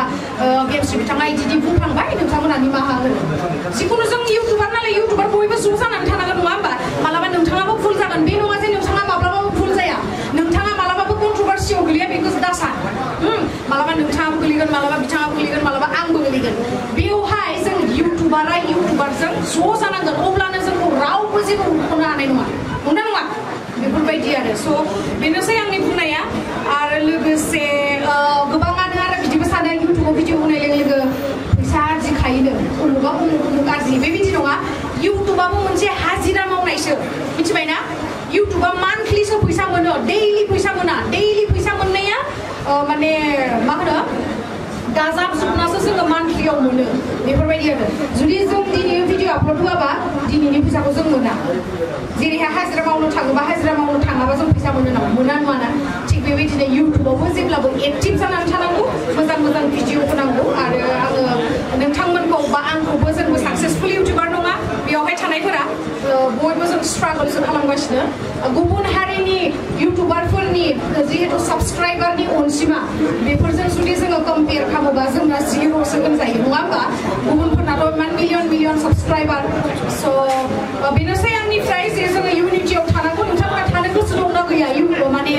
इउटुबार हिसाबै ग्रुपआवहाय दङ दा दङ जिहेतु नोंथांमोनाबो प्रब्लेम जायोबा जों एज ए ग्रुप खामानिखौ मावगोन बेनोसै आरोना स' गोबां टाइम लाला आङो बिथांमोना आरो गोबां सावरायनांगौ दंबावो आरो जोबनायावहाय नोंथांमोना गावनि पइन्ट अफ भिउखौ होनो हागोन बे नङा जे जोङो स्टेजाव बेफोरबायदि सिगांथिं जनायाल' पेट पेट बुंबाय थागोन बे नङा नोंथांमोननि पइन्ट अफ भिउखौबो नांगौ जोंनो गोनांथि दे स' बयबो थाबानो जाबाय जोबजासिम आरो साबायखर बावहरो आं नोंथांमोनखौ जोंनि मिटिंखौ मेहेर गोनां खालामनायनि थाखाय साबायखर आं मोनसे बुंबावनो सानदों आरो जे दा आगै फंबाय बिनानावमोन बिराद दंफैयो बेवहायथ' बिसोरथ' फरायगासिनोबो दं जानो हागौ ना ओमफ्राय माने बेखौहाय फरायनायजों लोगोसे लांफा आरो जेनेबा इउटुबारावनो आं थाथारसै बेखौ दा सान जेनेबा इउटुबारनि आंनि केरियार बेखौ दा सान जेनेबा नों फरायनायजों लोगोसे आङो पार्ट टाइम माने इउटुबखौ जेसे टाइम होनो हायो सम सम भिडिअ होनानै बेफोरबायदि लांगोन होननानै सानो स' फरायनाया जोंनि थाखाय मेन थांखि नंगौना नङा दा जों जेसे हायो फरायनायखौ गोसो होग्रोनांगौ ओमफ्राय फरायनायजोंबा जों जेसे हायो टाइम मोनोबा जों इउटुबावबो होनो हागोन बा दा जों जेसे हायो फरायदोंबा फरायग्रोनांगौ लोगोसे जेसे फरायनायजों लोगोसे टाइम मोनदोंबा इउटुबखौ लांफानांगौ आरो बेनोसै देराखैमोन आं सिनियरबो दं जानो हागौ बा बुंबाय Thank you so much. Meeting Narzary लोगोसे गेमसिटी मैदानि गंसे बेसेबांबा मेहेर गोनां बिबुंथि होलांनायनि थाखाय बिथांखौ खेबसेबाव फिन आखाइ खबनानै वेलकाम खालामबाव गोसोआ बयनाबो गोजोननाय Guys, जोंहा बेवहाय एन्टारटेनमेन्ट वर्ल्ड दङ लाभा फंबाय बिथाङा 7 बोसोराव जागोन बिथाङा दासिम बिराद बुरजा साबस्क्राइबार मोननो हाबाय बिकज अफ पाब्लिकफोरखौ एन्टारटेन खालामनायनि थाखाय बिथाङा एन्टारटेन चेनेल खालामो पाब्लिकफोरखौ एन्टारटेनमेन्ट होयो आरो लोगोसे बावैसो बिथाङा हाबा जादों बारा गोबाव जायगायाव हाबा जानायाबो मास मोननै मोनथाम जाबाय कंग्रेचुलेसन फर दिस आरो बिथाङा फंनैसो गावनि जि मोन्दांथि आरो लोगोसे पइन्ट अफ भिउ जे बेवहाय प्रग्राम सिडिउलाव थानायजों लोगोसे बिथाङा मा बुंलांनो हायो आरो लोगोसे दिनैसिम बेवहाय भिडिअ बानायनानै माबायदिहाय अनसुंथाइ जेनेबा आशीर्बाद मोननाय सोरबा अननाय मोननाय सब गासिबो थायो अनसुंथाइया नट फर मानि अनलि स' बेनिखायनो बेखौ बिथांनि बिबुंथिखौ होननानै खावलायनाय थाबाय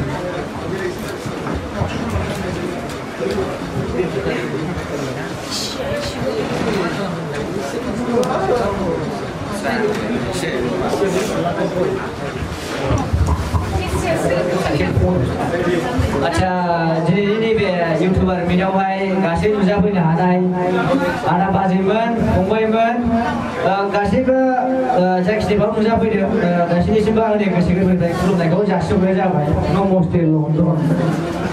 ओमफ्राय आंथ' बारा सिरियास रायलायनाय नेमबो गैया जाहैबाय आरो आं बारा सिरियास मुड जानो रोङा मिथिखागौ बयबो आंखौ बारा सिरियास मुडबो नायनो गोसो जाखाया मानसिफ्रा माने आंनाथ' चेनेलनि नामानो इन्टारेस्टेडमेन्टखासो आंना ओंखायनो आं बारा सिरियास मुडआव फैनो रोङा आरो आंथ' बारा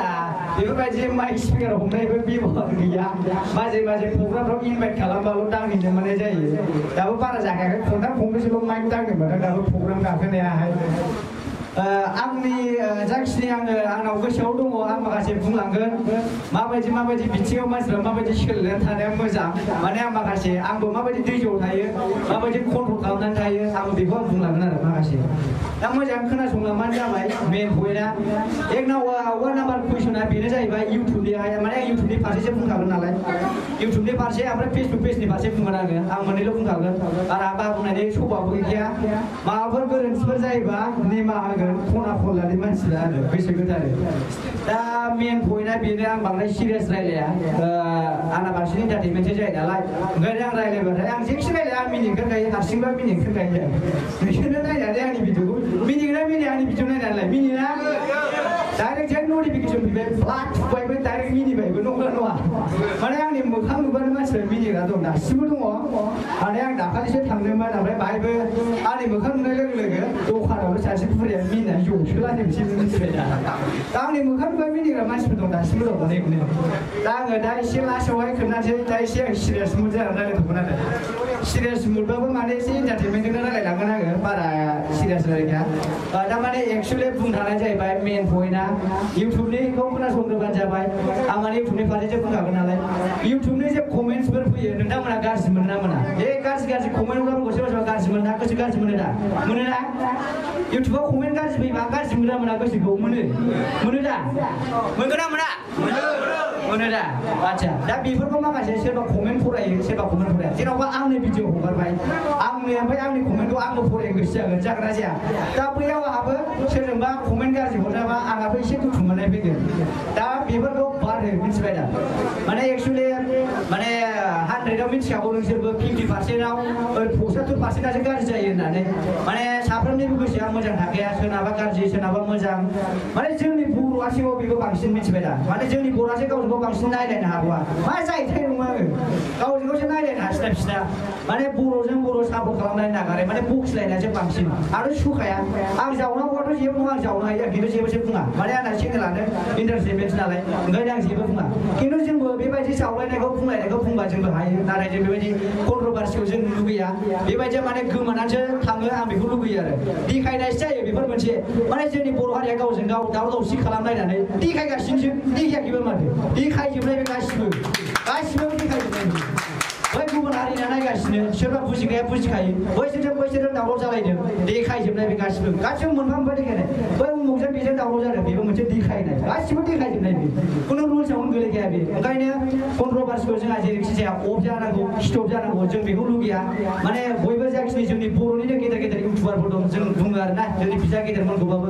माने बेबायदि जाहाथे नांलाया खमलाया बयबो जाहाथे खौसेथियै थायो जों बेखौ लुगैयो बा जोंनि बर' इउटुबारफ्रानो लुगैयोना लुगैया दा बयबो लुगैयो खौसेथि थानो दा मेन खोथाया जाहैबाय जोंनि इउटुबाव दिनैहाय मानि थाखाय ज' गोनां जादों माने बेवहाय ज' जानायनि खारना जाहैबाय जेन'बा जोङो ग्रुप जानानै सोरबा गैयैखौहाय जों मदद खालामनाय नंगौ नङा मदद खालामनाय बा जों दावराव दावसिनि बागै दिनै सावरायदों बेबायदि दावराव दावसिखौ स्टप खालामनांगौ ना खालामनांगौ दा बेनि थाखाय जों ज' जानानै सावरायदों ओंखायनो जाखिनि जोंनि बर'आव जे बेफोरबायदि दावराव दावसि जाबाय थादों जा बेफोरखौ बन्द खालामनांगौ बयबो जाहाथे बुजिलायनानै थायो आरो गेदेर इउटुबारफोर आं नांगौ खारना बुंला जिखुनु बुंबाय गेजेरावनो जा फिसा गेदेरमोन जिखुनु मिथिखाबाय बन्द खालामनांगौ बेबायदि दावराव दावसिखौहाय माने होनबा जों बिदिखौ लुगैया माने पाब्लिकफ्रा नोंसिनि दावराव दावसिखौ नायबाय थानो टाइम गैया बे मोनसे मेन पइन्टआ माने नोंसिनि बेबायदि दावराव दावसिखौ नायबाय थानो टाइम गैया ओंखायनो बन्द खालामनांगौ जेरैखि जाया बेखौहाय माने आं बेखौ लुगैयो आरो दा ओमफ्राय मेन पइन्टआ बेनोबाव इउटुबाव कमेन्ट होबा रावबो गाज्रि मोननो नाङा माने कमेन्ट गाज्रि होग्राफ्रा थाखायोखा 100%आव 50%आ थाखायो बेखौ गाज्रि मोननो नाङा माने कन्ट्रल खालामनानै था गावबा गाव दैज' खालामनानै था बर'जों मुस्लिमजों दालाय सुलाय जादों नोंहा बेफोरबायदियाव दा बारदेर नोंहा गाव बेनिफिट जाबानो जायो नंगौ नङा नोंहा गाव बेनिफिट जागोन ना जाया जायोना जायो जेबो लाब गैया सोरबा नों कमेन्ट गाज्रि होननानै दुखु खालामनो हागौ जेबो लाब गैया नै खोनासं आं खोन्थानि आंनि फेसबुक पेजआव 42K फलोवार्स दंमोन 42K बेवहाय आंनिया फेसबुक पेजआ दिनै हेक जानानै थांबाय मारै हेक जानानै थांबाय माने हेकार्सफ्रा हेक बानायदों सोर मेगन गोसा हेकार्स मा बुंनो 4 लाख थाखा दंमोन आंनि फेसबुक पेजआव आं डाइरेक्ट खिथाखायो 4 लाख डलार मिथिबाय माने डलारा मथा-मथि 4000 नि बारा डलार दंमोन आंनाव 4000 नि बारा थगायाखै आङो 4 लाख थाखा लस जादों आंनि फेसबुक पेजआवहाय माने स्पन्सरशिप बिराद बुरजा फैदोंमोन आंनियावहाय दिनै आङो बे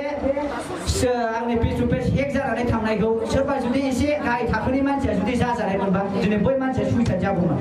दा जेरै जों कन्ट्रल खालामनानै थानायखायसो जों थानो हाबाय 4 लाख थाखा लस जानायनि थाखाय बै मानसिया माबायदि दुखु मोनगौमोन बा गोसोआव दुखु मोननानै थागौमोन गाज्रि मोननानै थागौमोन दिनै माने जों कन्ट्रल खालामनानै थाबाय जोंना जाबाय जानानै थांबाय मानो होनबा जों बारा जेबो सानखाया नालाय बेफोरबायदिखौहाय ओंखायनो माने सोरनाबा जुदि फेसबुक पेजफोर हेक जादोंबा सोरबा जुदि इउटुबनि बारा मोजाङै मिथियाबा बाहाय जों ज' जानानै बे मिटिंखौ खुंनायनिया बेनो जों बयखौ हेल्प खालामलायनांगौ नों जायियाव आं गैयियाव नों बेबायदि हेल्प खालामलायनांगौ आरो दा बेनो आंनि बुंनांगौआ आंहाबो बारा बुंनो थाखाय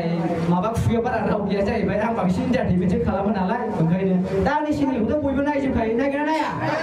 नायजोबखायो दा एग्लाफ्ला ओरैबायदि आवबो पिक्सार फेमास लायबाव नामा इन्टारेस्टेडमेन्ट वर्ल्ड ओरैबायदि आरोना माने सिगाङाव आंनि जेन'बा आंबो इउटुबाराव गैयामोन आंबो गैनाया दा आंबो लोगोफोरनि माखासे खोथायावसो ओंखारनांगौ जादों माने आंबो दासिम इउटुब खुलिदोंबाबो आंबो बांद्राय इउटुबाव आइडिया गैजोबा दे दासिमबो जेबो बांद्राय इउटुबनि बायदि आइडिया गैजोबा आंनाव आं भिडिअखौ आपल'ड खालामो हगारो बांसिन बिदासो नायो आं इउटुबखौबो माने आं बारा नाया आरो मेन खोथाया मोनसेबाव लेखा फरायनायखौबो गारनो नाङा नोंसोरनाव लेखा फरायदों ना मिथिना मिथिया सोरबा लेखा गारदों सानदों नामा आंखौ सानदों सानाखै माने आं खिथाखायो आङो 2016 आव ना 15 आवहाय आं मेट्रिक पास खालामदों 15 आव 2015 आव आं मेट्रिक पास खालामदों ओमफ्राय आङो पिअ पास खालामदों ओमफ्राय आं डिग्रिखौहाय लाथ'वाखै जाहैबाय फार्स्ट इयाराव आं डिग्रिखौ एडमिसन खालामदोंमोन खालामनाया ओमफ्राय आङो सानसेल' थांदों दे जमथा सेरफांगुरि कलेजाव सानसेल' थांदों आङो ओमफ्राय मास्टार बेस माबायाव जोंथ' थांफुजाग्रा मानसि ओरै बिल्डिंआवसो सिसि केमेराजों माने ओमफ्राय आं थाङासै बे दिननिफ्राय थाङाखै आङो ओमफ्राय माने आंहा बेहाय थाङैनि सिगां मोनसे आङो ITI कर्स फरायदोंमोन ITI अनलाइन फाथायनाय दंमोन आंहा दा आङो बेहाय मोननायखाय आं बे डिग्रिखौहाय लाहैयासै फराया नङा आंबो बहुत फरायबोबाय बहाबोजोब्बाय आं फरायैनो मेट्रिक पास खालामबाय पिअ पास खालामबाय दा ITI कर्सखौबो कमप्लिट खालामबाय आङो ITI कर्सआ आंना नलबारियावनोमोन आङो मेकानिक अट' बडि पेन्टिंआव लादों माने आंना कारनि पेन्टिं खालामनाय फरायखिनि माने कारनि बुस्थुखौ जों बानायजोबगोन आरो देना देनां जाय जाय गारि बायो आं देनां क'क्राझाराव गेरेज खुलिबा बानायदो फैसाफ्राल' फुजा होना फैयो आरोना गोसो गोजारैसो ओमफ्रायहाय दा जा बुजिलायनांगौ बुजिलायजोबखाबाय ओमफ्राय हनै जोंहाथ' आब'मोनहानो सावरायजोबखाबाय माखासे दावराव दावसिनि बागै ओंखायनो जों बारा सावरायनो सानला ओमफ्राय जोंहा ओरैजाय आदा रैमाल दंबावो बेखौबो फंनैसो गावनि बिबुंथिखौ लाखिनो थाखाय गुरै खावलायनानै आंनि बुंनायखौ दोनथ'नाय जाबाय रिमल बिथांखौ नायनो सिगां जोंनि बेवहाय माखासे सासे इउटुबार नुदों आं बेवहाय सोरबा चिल' नामा चिल' बिथाङा मोनसे भिडिअ आपल'ड खालामदों CEO अफ इउटुब होननानै अरजों ल'लायनाय बिथाङा सोरथाय बेवहाय आं नुवासै माने बिथाङा फैदों एटेन्ड जाफैदों I am happy for that दिनै आं न'आव थानानैबो माबा मोनसे खामानि मावनानै भिडिअ बानायनो हायोमोन आं बेयाव नोंथांमोनखौ लेंहरनानै मोनसे इउनिटि खालामनो मा दरकारमोन आं माबा मोनसे सोरनिबा जाखादों नामा नङा होमबा दिनै आं नोंथांमोनजों लानानै जों मोनसे गोग्गो फिउचार पिस मोनसे इउनिटि खालामनो थाखायसो आङो बेखौ बानायनाय जादों नङा होमबा दिनै बेसेबांबा थाखा थांनानै दिनै माबा मोनसे गारनानै दिनै नोंथांमोनखौ लेंहरदों दा बेनि गेजेराव इउटुबारनि गेजेराव दा बेयाव सासे सोरबा इउटुबारखौ नुनो मोनदों एसेबां बिदि बुंजायोबा दुखु नाङो आरोना मिथिबायना बिराद बुंजाबाय दिनै आं मा फाब खामानि मावदों बेलेग बुंलाय एसेबां बिदि बुंजानो अके CEO इउटुब होनदोंबा CEO इउटुबनि सेलारि होदों आंनो नङा होमबा होदो मानो बुंजाब्लाबो थानांगौ आंलाय माबा father of CEO thank you स' माच फादार अफ CEO होनायनि थाखाय जे आरो माबा मोनसे खोथा आरोना इउटुबारनि मोनसे आं मानसिफोरखौ नुगासिनो दङ जे इउटुबार जे सोरनिबा बिमा बिफा नङा होननानै सोर बुंदों बिमा बिफा नङा होननानै इउटुबारखौ सोरथो बानायदों मानसियासो बानायदों नङा होमबा बानायगोन ना बानायाखै इउटुबारखौ इउटुब चेनेलखौ सोर बानायदों मानसिया बानायगोन ना बानायाखै बानायदोंना स' बिराद दुखु मोनो आङो सोरबा बेवहाय गोबां दङ इउटुब आरो इउटुबनि फेस होननाय बुंनो थाङोबा पेरेन्टस अर्गानाइजेसन बुङो नङा होमबा बिमा बिफा मोनसे आफाद बेनो जाबाय गुगोल आल्फाबेट आं बेखौ फिननाय होनो गोसो जाया जाहाथे इउटुबार जानोबा मोनसे मेचुर हिसाबै इउटुबार जानांगौ बेयाव सासे चिल' मावनाय दं आंखौ नायगासिनो दङ मानसिया गैगोना गैया बेखौ मिथिला खिन्थु बिथाङा मा होदों बेयाव थानानै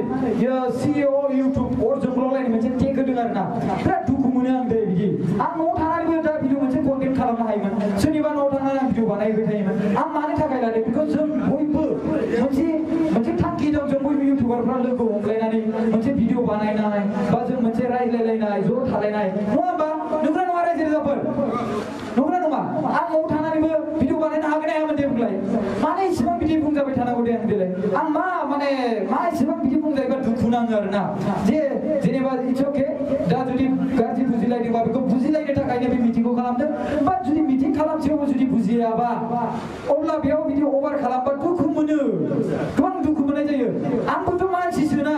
बेयाव सासे खनायाव जिरायनाय दं सोरबा सासे चिल' होनना बुंनाय आइ एम भेरि सेड मिथिबायना आं बेवहाय दायो रिमल दैमारिखौ बुंनाय खावलायबाय बिनि उनावहाय जोंहा दैमु गिबियावनो मानगोनां प्रकाश आरो केमस्रि आरो बिथि दैमु बिथिं ओमफ्राय बेयाव सफैनो हानाय गासैनिसिमबो आंनि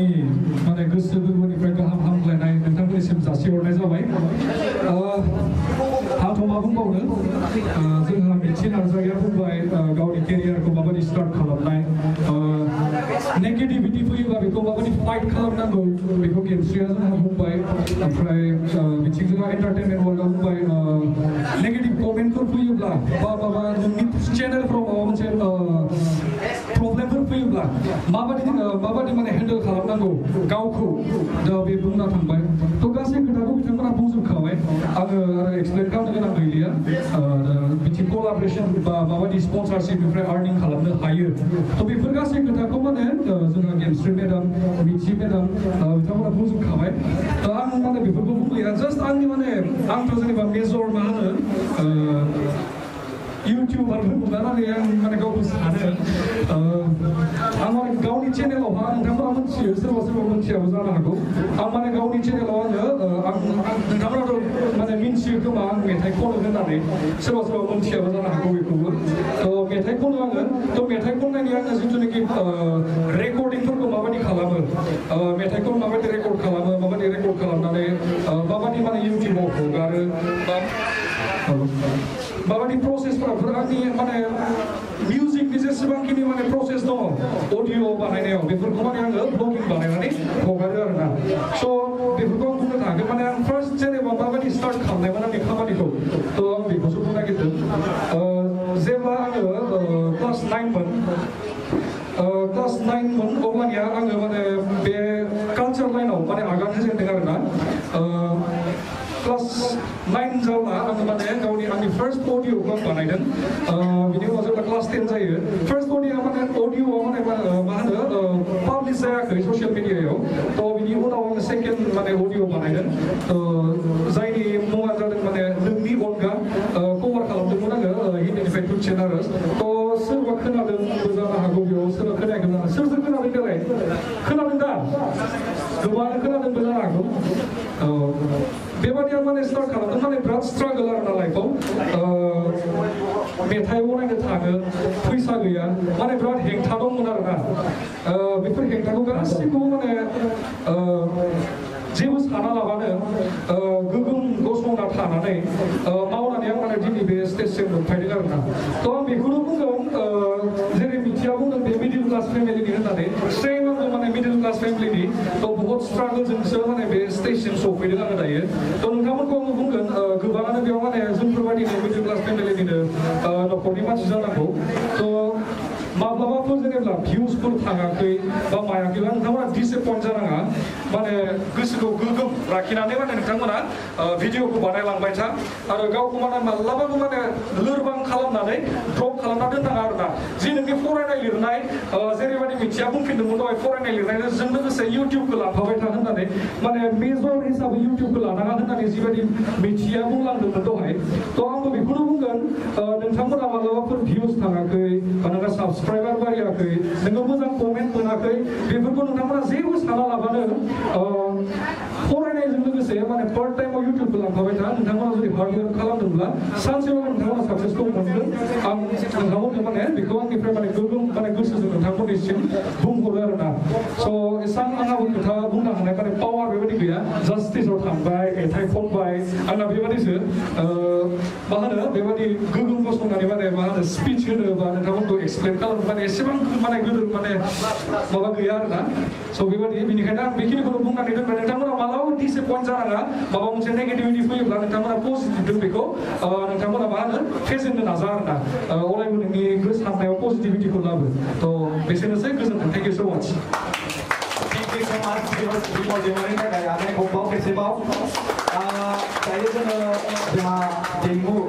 बसुमतारी बिथांखौ जोङो बुंनो थाखाय खावलायगोन बिथाङा बावैसो बिथाङाबो हाबा जादों आरो बिथांनि बिसि अनसुलिखौ लानानै बिथाङा बेवहाय फैदों आरो लोगोसे दायो गोबां मोजां संसार जादों आरो लोगोसे आं बिथांनि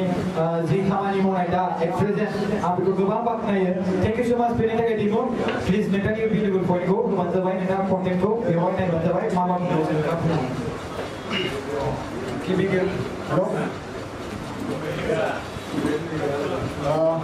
गिबियावनो आंनि अननाय आरो गोजोननायखौ आंनि इउटुबार लोगो नोंथांमोननिसिम बयनिसिमबो जासिहरग्रोनाय थाबाय दा जोंहा इउटुबनि फारसे जिनाखि जोङो स्ट्रागल खालामनांगौ जिबायदि जोङो भिडिअ बानायनांगौ एबा जोङो नेगेटिभ कमेन्टफोरनिफ्राय माबायदि जोङो गावखौनो डिम'निफाइ जानाङा भिडिअ बानायनायाव जोंहा आब' गेमस्रि आरो बेजों लोगोसे आब' मिथि आरो जोंहा प्रकाश आदा आरो प्रान्जल आदा इन्टारटेनमेन्ट वर्ल्ड दसे सिगाङाव बुंनानै थांबाय जोंहा रिमल आदायाबो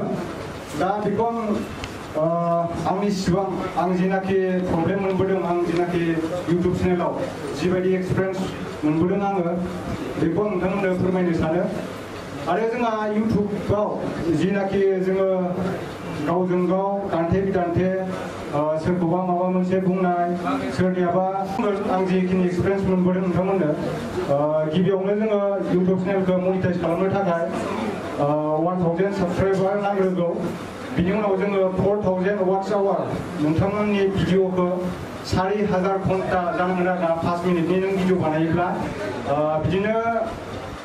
2,40,000 भिउस जानांगोन होनब्लासो बेखौ 60 जों डिभाइड खालामोब्ला 4000 जायो दा बेखौ नोंथांमोना कमप्लिट खालामनांगोन होनब्लासो मनिटाइज खालामनो हायो आरो मनिटाइज खालामनायनि सिगां मोननैसो नोंथांमोना कमिउनिटि गाइडलाइन्सफोरखौ फल' खालामनांगोन बे कमिउनिटि गाइडलाइन्सआनो जाहैबाय कपिराइट क्लेम ओमफ्राय कपिराइट स्ट्राइक कपिराइट क्लेमफोर थायोबा बेखौ बोरै बोखारनांगौ आरो कपिराइट क्लेम थायोबा मनिटाइज जागोन ना जाया कपिराइट क्लेम थायोबा मनिटाइज जायो बाट बेखौ मा खालामनांगौ प्राइभेट खालामनानै एप्लाइ खालामनांगौ आरोना जेब्ला नोङो मनिटाइजनि थाखाय एप्लाइ खालामगोन होमबा बे समाव प्राइभेट खालामनानै एप्लाइ खालामनांगौ होमबानो मनिटाइज जायो आरो नोंथांमोना साननो हागौ गोबाङानो गुबुननि भिडिअ डाउनलड खालामनानै आङो आंनि चेनेलाव हगारबाय थानोसै बिदि सानो आरोना खायसेया गाव खुद माने गाव खस्थ' खालाम गुबुननि भिडिअखौ डाउनलड खालामनानै गावनियाव हगारबाय थायोब्ला मा जायो कमिउनिटि गाइडलाइन स्ट्राइक फैयो बे खोथाखौ गोसोआव लाखि नोंथांमोना कमिउनिटि गाइडलाइन स्ट्राइक फैयोबाथाय नोंनि चेनेला माने फैसा आर्निं खालामनायनि थाखाय इलिजिबल जाया माने इउटुबा नोंखौ एक्सेप्ट खालामनो नागिरा आरोना मनिटाइजनिफ्राय बेनिखायनो गोबाङानो प्रब्लेम जायो डिसेबल खालामना होयो माने बेलेगनि भिडिअखौ डाउनलड खालामनानै गावनि चेनेलाव हगारोब्ला रिउज जायो कन्टेन्टआ दा आं जेसेबांनाखि एक्सपिरियेन्स मोनबोदों नोंथांमोननो बेखौनो खिन्थाबाय आङो इउटुब चेनेल मनिटाइज खालामनायाव गोबांनियावनो सोंदोंमोन किसुमान जोंनि बर' इउटुबार्सफोरा गोबाङानो मिथियाबो खायसे मिथियोबो दा इउटुबनि रुल्सफोरा आपडेट जाबाय थायो दा बिनि थाखायनो आङो नोंथांमोननो आं जेसेबांनाखि मोनबोदों बेखौ फोरमायनो नाजानो थाखाय आङो मोनसे डिबि टेकनिकेल इउटुब चेनेल खुलिदों नोंथांमोना जायफोर साबस्क्राइब खालामाखै साबस्क्राइब खालामनानै ला आं बेवहाय माबा मोनसे मनिटाइजनि थाखाय बोरै एप्लाइ खालामनांगौ गुगल एडसेन्स पिन बोरै एप्लाइ खालामनांगौ कपिराइट क्लेमखौ बोरै जों बोखारनो हायो कपिराइट स्ट्राइक फैयोबा चेनेला मा जायो आरो सोरजोंबा जुदि चेनेलखौ हेक खालामजायोब्ला बेफोरखौ जोङो बोरै रिकभारि खालामनो हायो माने चेनेलखौ बोरै मोनफिननो हायो बेखौ जोङो दा जिनाखि जोङो दिनै अल बड' गासै बर' इउटुबार मिटआप जिनाखि जोङो प्रग्रामफोर लादों नोंथांमोना बयबो खौसे जानानै इउटुब टिमजों रायज्लायनांगोन आरोना सोरनाबा चेनेला हेक जादोंब्ला इउटुब टिमनियाव जोङो मेसेज खालामनांगोन बिदिनो मेसेज खालामोब्ला माने इउटुबखौ मोनफिननायनि चान्स थायो आरोना टुइटाराव जोङो टुइट खालामनो गोनां जायो आरो गिदिर चेनेलफोरा टुइट खालामोब्ला माने कमेन्ट खालामोब्ला इउटुब टिमजों रायज्लायोब्ला थाब मोनफिननायनि चान्स थायो आरो दा बेखायनो जोङो गावजों गाव बर'जों बर' सोरखौबा माबा मोनसे बुंनायाव गोरोन्थि जायोब्ला जों बेखौ बांसिन नोंना गोरोन्थि जाबाय होननानै बारे बारे माने बुंबाय थानो नाङा जों गावजों गाव नोंना आदा गोरोन्थि जाबाय नों एसे बुजिदो रायजोफोरनि सिगाङाव बा जोंनि माबाफोर जोंनि जेसेबां इउटुबार लोगोफोर दं बिथांमोननि सिगाङाव एसे गोरोन्थिखौ सिमान जालायदो होननानै बुंलायनांगौ आरोना दा सोरबा माबा मोनसे गोरोन्थि मावोब्ला बेखौनो जोङो बारे बारे नोंना गोरोन्थि जाबाय होननानै बक्सबाय थायोब्ला बे जोंनि गेजेराव दावराव दावसिया बांसिन जायो आंबो सिगांनिफ्रायनो नुबोगासिनो दं आरो आंबो खिन्थु गोरोन्थिया नङा जाबोदों आंनाबो गोबां समाव आङो आब' गेमस्रिमोनजोंबो गोबां कन्ट्रभार्सि जादों प्रभास आदामोनजोंबो दा बेफोरखौ जोङो गाज्रि सानलायालासिनो जोङो गावजों गाव दुखु मोनलायालासिनो दिनैनि बे मिटआप जिनाखि बर' इउटुबार सेलिब्रेसन जिनाखि मिटिं खुंनाय जादों बेखौ आं गोबां बाख्नायदों आरो आंनि गोसो गोरबोनिफ्राय जिनाखि नुजाफैनो हादों बिथांमोननिसिम आंनि आब' जानाय आदा जानाय फंबाय बिनानाव बयनिसिमबो आंनि अननाय आरो गोजोननायखौ बयनिसिमबो फिन जासिहरबावनाय थाबाय आरो जायफोरा न'आव दङ जायफोरा खामानियाव बेस्थ' दंमोन सोरबा बायदिया जब मावनानै दङ सोरबा बायदिया बिजनेस मावनानै दं बिथांमोना फैनो सानदोंमोन आरो आदा प्रभासआ जिनाखि बुंफ्लांबाय बुङा नङा बुंफ्लाङो दा बे आदा प्रभास बुंनाय बाथ्राखौ नोंथांमोना जाहाथे निमाहा होलायनानै जों गावजों गाव खौसे जानांगौ सोरबा सासे मानसिया खैफोदाव गोलैयोब्ला बेखौ जों हारसिं माब्लाबाबो बिनो नांगौ सिबांखौ हेफाजाब होनो हाया जों जुदि खौसेयै हेफाजाब खालामोब्ला जोङो निस्सय माने बिथांनि नांगौ सिबां हेफाजाबखौ होनो हायो आरोना दा बेखायनो जों गावजों गाव बुजिलायनांगौ जोङो इउटुब चेनेल खुलिनानै एबा इउटुब चेनेलजोंनो मोनजालांबाय थागोन बेबो नङा नोंथांमोना जिनाखि बिजनेस मावगासिनो दं सोरबा बायदिया फरायगासिनो दं सोरबा बायदिया साख्रि मावगासिनो दं बेखौबो मावलांबाय था इउटुबखौ माने केरियार हिसाबै सानना लानाङा आरोना इउटुबा मा समाव बेन जागोन मा समाव इउटुबा माने इउटुबा माने सोलिनाय नङा बिनि थाखाय जोङो गावनि जिनाखि नोंथाङा फिउचाराव मावगासिनो दङ जिनाखि खामानि मावगासिनो दं बेखौ मावलांबाय था इउटुबखौबो लांफाबाय था खामानि मावनायजों लोगोसे नोंनि फरायनायजों लोगोसे नोंनि बिजनेस मावनायजों लोगोसे बिदिनो लांफाबाय था बेनो आरो जोङो नायहरनो हायो जोंहा गिदिर गिदिर इउटुबार बिथिंजाय इन्डियानि नोंथांमोना नायनो हागौ सौरभ जोशी ब्लगमोनखौ बिथांमोना गोबां फैसा खामायगासिनो दं इउटुबजोंबो खिन्थु बिथांमोना दासिमबो फरायगासिनोबो दङ दा बिदिनो जोङो इउटुबावबो साक्सेसबो जानो हायो साक्सेस जाया नङा आं बेखौ बुङा साक्सेसबो जानो हायो खिन्थु इउटुबजोंनो जोङो नांथाबबाय थागोन होननानै गावनि बेसेन गोसा समखौबो हगारजोबनाङा हानायसिबांखौ टाइमखौ होब्लानो जाबाय इउटुबावबो ओमफ्राय गावनि मावनांगौ खामानिफोरबो थायो बेफोरखौ मावबानो जाबाय आङो आदा बाजैमोन फंबाय बिनानावमोननिसिम जायनाखि फैनो हायासै दिनैनि बे मेलाव नुजाथिफैनो हायासै बिथांमोननिसिम आं रिकुवेस्ट खालामो जेन गोसोआव दुखु लानाङा गाज्रि साननायखौ लानाङा जों बयबो बर'जों बर' खौसे जानांगौ जों खौसे जाब्लासो जोङो मोननिफ्रायसो फैसा मोनो आरोना अबेबा एदा दाम गोसानिबो दङ दाम खमनिबो दङ बेनोसै ओमफ्राय जोङो स्पन्सार होननानै बुंदों आब' मिथिमोन आब' जोंना गोबां मोजाङै एक्सप्लेन होलांबाय स्पन्सारा जाहैबाय नोंनि भिउसआ माने ट्रेन्डिङाव थांबाय थायोब्ला मोजां भिउस मोनबाय थायोब्ला बैसोरो नोंजों माने जेरै जोंनि फिल्मफोर नायोबा एलबाम माबा हलिउड बलिउडनिखौ नायोबा गेजेर ससेयाव एडभार्टाइज देखायोना हमना ला कका कलाखौ नोंथांमोना लोङोबा बिराद मोजां मोनो गरमाव बेफोरबायदि खिथायोना बेबायदि जोङो गेजेर ससेयाव माने एडभार्टाइज खोन्थानो मोनो आरोना बे एडभार्टाइजनि थाखाय जोङो बांसिन फैसा मोनो आरोना दा बेनोसै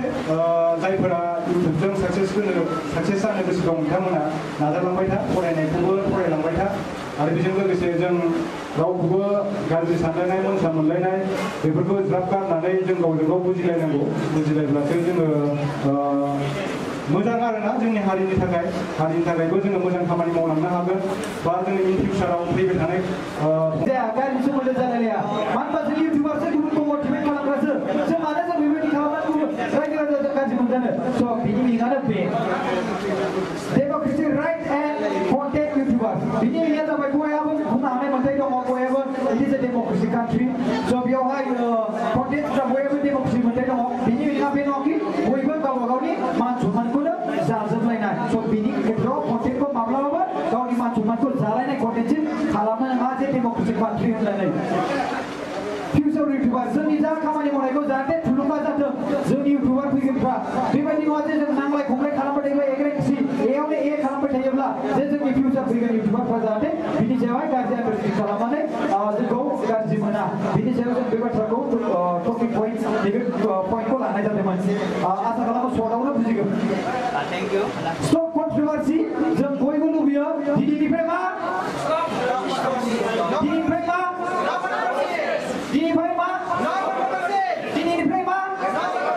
Thank you so much. The request of controversy. Popular video upload YouTuber means जायफोर YouTuberफ्रा गावखौनो YouTuber होनना बुंना लायो बेखौ प्रिन्ट खालामनानै प्रिन्टार स्केन खालामनानै आं नोंथांमोननो हरगोन बुजिनो नाजा बर'नि लिरनायखौ जुदि मिसआन्डारस्टेन्डिं मोनदोंब्ला बै बानायना लिरदोंदां होननानै बेखौ बुजिनो सानदोंब्ला अब्ला नोंथांमोना बर' इंलिश लेंगुवेजनिखौ बुजिनानै लानो हागोन जे इउटुबाव नोंथांमोना मा बुङोब्ला जे रिलि बुंथारनांगौ सैथो बुंथारनांगौ बेखौ साननानै आरोना जे नोंथांमोना मालाय सोरबा बुंबाय मानो होनबा नोंथांमोनखौ उत्साह खालामनो हागौ सोरबा पजिटिभ माने पलिटिकेल पार्टिनि मानसिफ्रा अपोजिसन पार्टिनि मानसिफ्रा सोरबा गभर्नमेन्टनि रुलिं पार्टिनि मानसिफ्रा स' बेयावहाय नोंथांमोना गाव हारसिङै बुजिनो नाजा नोंथांनाव मेलेम दङ मालाया सोरबाखि बै गाज्रि होननानै नोंथांमोना गाज्रि बेखौ बुंफानो नाङा नोंथाङा खुद बुजिनो नाजा नोंथाङा खुद आन्दारस्टेन्डिं खालामनो नाजा आं बेखौ लुबैयो जाहाथे नोंथाङा गावनि जे मालाय खिजाबानो जाफानांगौ मालाय बुंफाबानो बुंफानांगौ बेबायदि नङा आरोना रायजो राजाफोर आं बेखौसो बे बाथ्राखौ बुंनो सानदों आरोना आरो रायजो राजाफोर आं मोनसे बाथ्रा बुंनो सानदों माखासे इउटुबनि गेजेराव माखासे गोबां माने गाज्रि आखुनि सुबुंफोर दङ बिथांमोना ग्रुप दायो ग्रुप दानानै माने एकाउन्टफोरखौ बिराद डाबल खुलियो ओमफ्राय सोरबा इउटिउबारखौ मोनसे फकास खालामो जेरै हमना ला दा जेनियाखौ टारगेट लाहांसिगोन आनलाय बा जेरै दा बर'नि आर्टफ्रेन्डआ बिथाङा दा ट्रेभेलिं आर्टफ्रेन्ड दंमोन दा बर'नि आर्टफ्रेन्ड बिथाङा मोनसे चेनेल खुलिबाय दा दिनै बिथांखौबो लासै लासैनो टारगेट सोरबा लागोनसो नायबाय दा मानो होनबा जाय ग्र' जायोना बे नोजोराव फैयोब्लाथाय मेगन साखायो स' नोंथाङा जुदि साक्सेस जानोब्लाना नोंथांखौ बखिग्राया थाखागोन स' बेनिखायनो नोंथांमोना बिनि फारसे जेबो नोजोरखौ होनाङा नोंथाङा कन्टेन्टखौ बानायबाय था आरो बिनि सायाव नोजोर होनाङा मिन्स नोंथाङाबो एसे नाय गावखौनो गाव खेबसे उन्दुनानै खेबसे सान नङाबा भिडिअ बानायनानै खेबसे गले गले नाय नोंथाङा रियेलि नोंथाङा मा भिडिअ बानायदों नोंथाङा मा बुंमारदों बे भिडिअनि कन्टेन्टआवहाय जाहाथे नोंथांनि बे भिडिअनि गेजेरजों जाहाथे सुबुंफ्रा गोहोम खोख्लैया गाज्रि खोख्लैया नोंथांनि फिउचाराव जानो गोनां जि फ्रेन्ड इउटिउबारफोर दङ जाहाथे जेबो गाज्रि गोहोम खोख्लैया बेखौ आं नोंथांखौ रिक्वेस्ट खालामो जाहाथे नोंथाङा जुदि माबा मोनसे भिडिअ खालामोब्ला बेखौ मोजां नोजोर हो नाय आरो बुजि सोरबा भिडिअ खालामदोंबा ससेल' भिडिअखौ नायनाङा पाब्लिकफोरखौ बुंगोन लाइभआव थानाय सुबुंफोरखौ आरो नोंथांमोनखौ बेयाव थानायफोरखौबो आं गोसो गोरबोजों माने खावलायो जे नोंथांमोना मोनसे भिडिअ सोरनिखौबा नायदोंबा फुल नाय सोरखौबा नों जास्ट खालामनो होदोंब्ला अनलि डन्ट वाच वान साइड माने सासेनिल' नायनाङा गुबुन फारसेथिंबो नाय अब्लासो नोंथाङा बुजिगोन आरो लोगोसे दसेल' मोनसे भिडिअ नायनानै जे सोरखौबा जास्ट खालामनो फैनाया बे मोनसे रं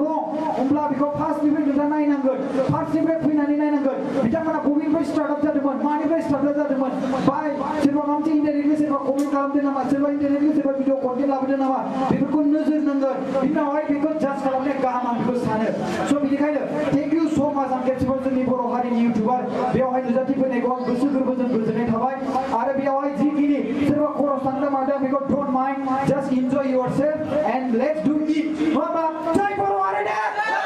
जय बर' हारिनो जय बर' हारिनो जय बर' इउटिउबारनो जय बर' इउटिउबारनो जों दिनैनिफ्राय थेंक इउ स' माच जों दायो दसेनि उनावहाय रंजागोन बेखौ बोखारनोसै जोङो जों गाहायाव खुलुमबाय टाइम्स अफ बड'लेण्ड नायगिरि नोंथांमोनखौ जोंनि बे टाइम्स अफ बड'लेण्डआव बयखौबो बरायहरनाय थाबाय आरो लोगोसे आंनि अननाय आरो मोजां मोननायखौ बयनिसिम जासिहरनाय थाबाय नै जोंजों दा दङ आदा दैमुनाव मोननैसो इन्टारभिउ लानो सानदों स' आदा दैमु दिनैथ' जा इउटिउबारफोरनि मिटआप लादों बेवहाय नोंथाङा माबायदि मोनदों गिबियावनो टाइम्स अफ बड'लेण्ड नायगिरि नोंथांमोननिसिम बयनिसिमबो आंनि अननाय आरो गोजोननायखौ जासिहरग्रोनाय थाबाय